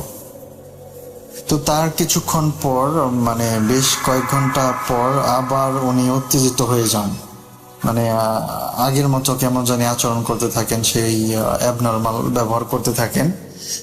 তো তারপরে উনি এক সময় ওনার কাছ থেকে ছটফট করে চলে এসে ওনার বাড়ি থেকে প্রায় হালকা একটু দূরে, মানে হেঁটে যেতে প্রায় 1 মিনিট থেকে 2 মিনিট সময় লাগবে, একটা পুকুরের ধারে চলে যান। পুকুরটার নামে অনেক মানুষ বলে থাকেন। তো ওখানে যে পুকুরটা ছিল ওটাকে তালাপের পাড় নামে অনেকে চিনে থাকবে, এবং সাটুরিয়া থানার অন্তর্গত যারা আছেন তারা মানে আশা করি সবাই চিনতে পারবে। এছাড়াও ওনার বিভিন্ন জেলা থেকে অনেক মুরিদ এসে থাকেন, তো তারাও যদি শুনে থাকে বিষয়টা তো জায়গাটা চিনে থাকবে আর কি। তালাপের পাড় নামে একটা পুকুর ছিল, এখনো আছে সেটা। তো ওখানে চলে আসেন। আর পুকুরটা হচ্ছে আপনার এমন একটা জায়গা, সেটা হচ্ছে আপনার পুরাটা আপনার একটা মানে ধানি জমি চাষ, যেমন মাঠ ফসল মাঠের মাঝখানে এমনটা মতো অবস্থান আর কি। ওদিকে যোগাযোগ ব্যবস্থাটা খুব একটা সুবিধার ছিল না তখন, এখন কিছুটা হয়েছে রাস্তাঘাট আর কি। তো তখন খুব একটা সুবিধার ছিল না। আরেকটু ক্লিয়ার করে যদি বলি তাহলে হয়তো বুঝতে পারবেন। ধরুন বড় একটা পুকুর, পুকুরের মাঝখান দিয়ে সোজা মাঝখান দিয়ে যদি একটা রাস্তা যায়, রাস্তার দুপাশে আপনার জমি পড়বে, রাস্তার দুপাশে জমি পড়বে এবং সব দিকে জমি পড়বে। শুধু ওই মাঝখান দিয়ে যে রাস্তাটা গেছে, তো ওনাদের বাড়ি হচ্ছে এই রাস্তার কাছে, আর এবং আশেপাশে সব জায়গায় শুধু ফসলি জমি। তো অনেকেই চিনে থাকবেন জায়গাটা, আশা করি যারা আশেপাশে আছেন তারা অবশ্যই চিনবেন জায়গাটা। পুকুরটা এখনো আছে। তো আমার মা সেখানে চলে আসেন। তো সেখানে এসে আমার বাবাকে বলতে থাকে, তুই ভুল করছস, তুই এই ভুলের জন্য তুই তোর পালে থেকে একটা গরু দিবি। গরু দেওয়ার কথা বলার পরে আমার বাবা খুবই ভয় পেয়ে যান, তখন আমার বাবা দিতে অস্বীকার করেন যে না, আমি গরিব মানুষ, আমি এটা দিতে পারবো না।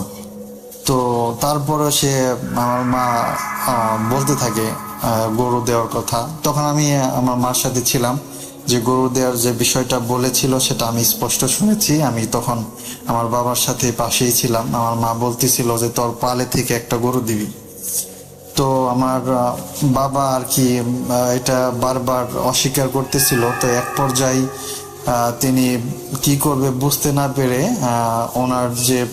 উনি যে পীর ধরেছিল ওনার স্ত্রীর কাছে চলে যান।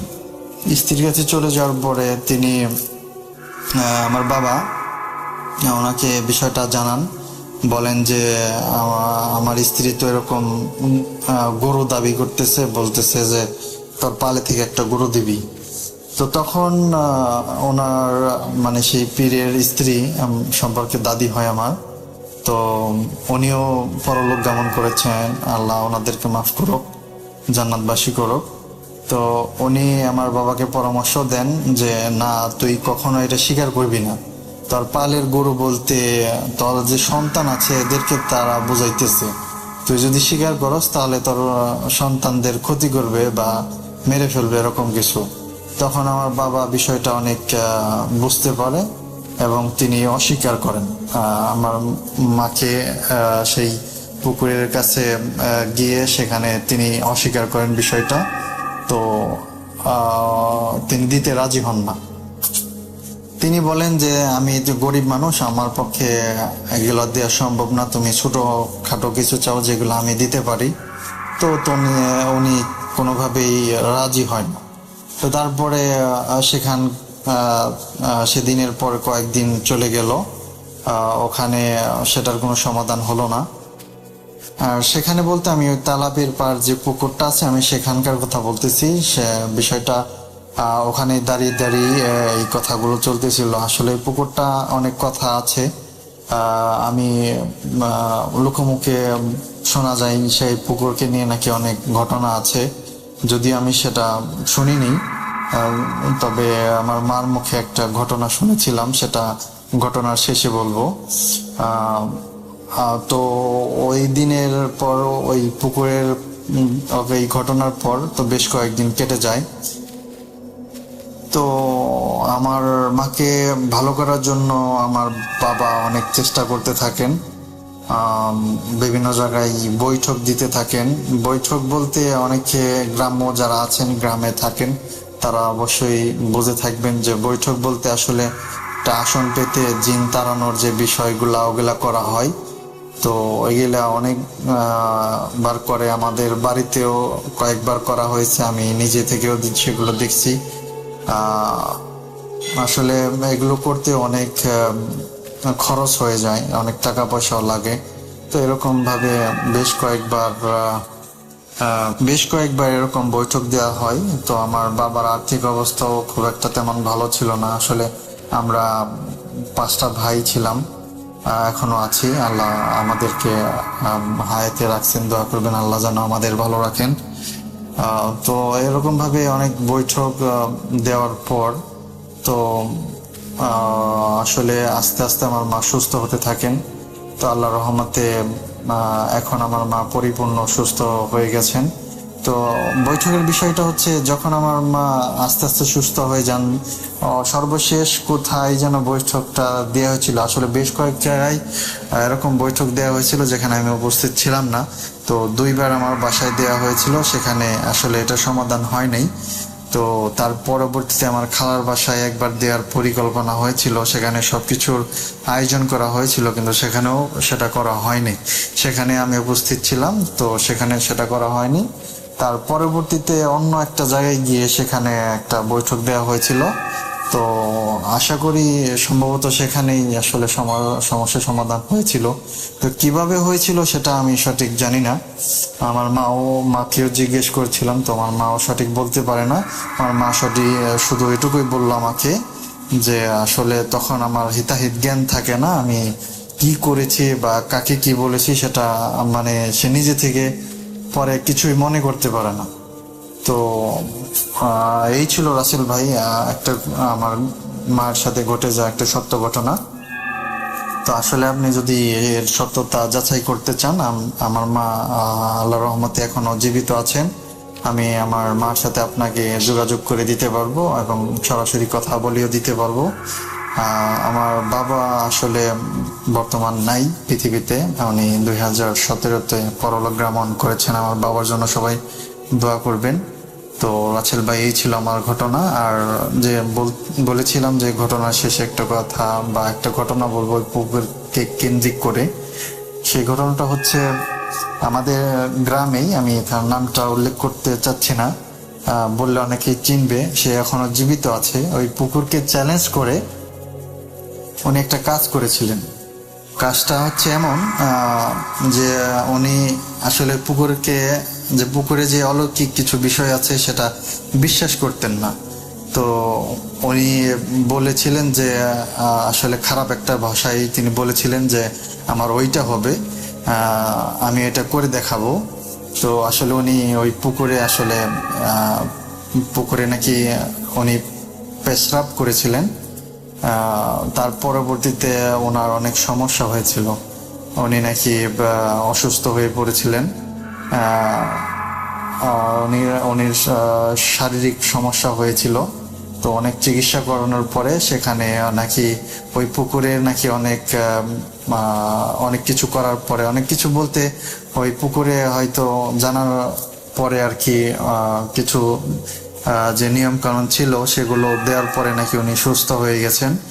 তো উনি এখনো জীবিত আছে। আমি চাইলে আপনাদের কোনো যদি প্রতিনিধি সেখানে আমাদের গ্রামে আসে, আমি ওনার সাথে যোগাযোগ করে দিতে পারবো। তো এই ছিল রাসেল ভাই আমার ঘটনা। যদি ভালো লাগে সবার মাঝে শেয়ার করবেন, শ্রোতাদেরকে শোনাবেন। আর আমি প্রবাসী আছি, আমার জন্য দোয়া করবেন। তো আপনাদের সবার জন্য শুভকামনা জানিয়ে আজকের মতো বিদায় নিচ্ছি। আল্লাহ হাফেজ, আসসালামু আলাইকুম। আরও একবার আপনাদের সবাইকে স্বাগত জানাচ্ছি আমি রাসেল। আশা করছি আপনারা সবাই ভালো আছেন, ভালোর দলে আছেন। আমিও ভালো আছি, ভালোর দলে আছি। এবং এতক্ষণ পর্যন্ত শুনছিলেন ভূত.com-এর একটা এপিসোড। বার্থডে যেহেতু সামনে, আমরা সবগুলো এপিসোডকে চেষ্টা করছি স্পেশাল করে তুলতে। আমার মনে হয় যে আজকে প্রথম থেকে শেষ পর্যন্ত আজকের এই এপিসোডটি আপনাদের ভালো লেগেছে। যদি ভালো লাগে অবশ্যই আমাদের জানাবেন, যদি ভালো না লাগে সেটাও আমাদেরকে জানাবেন।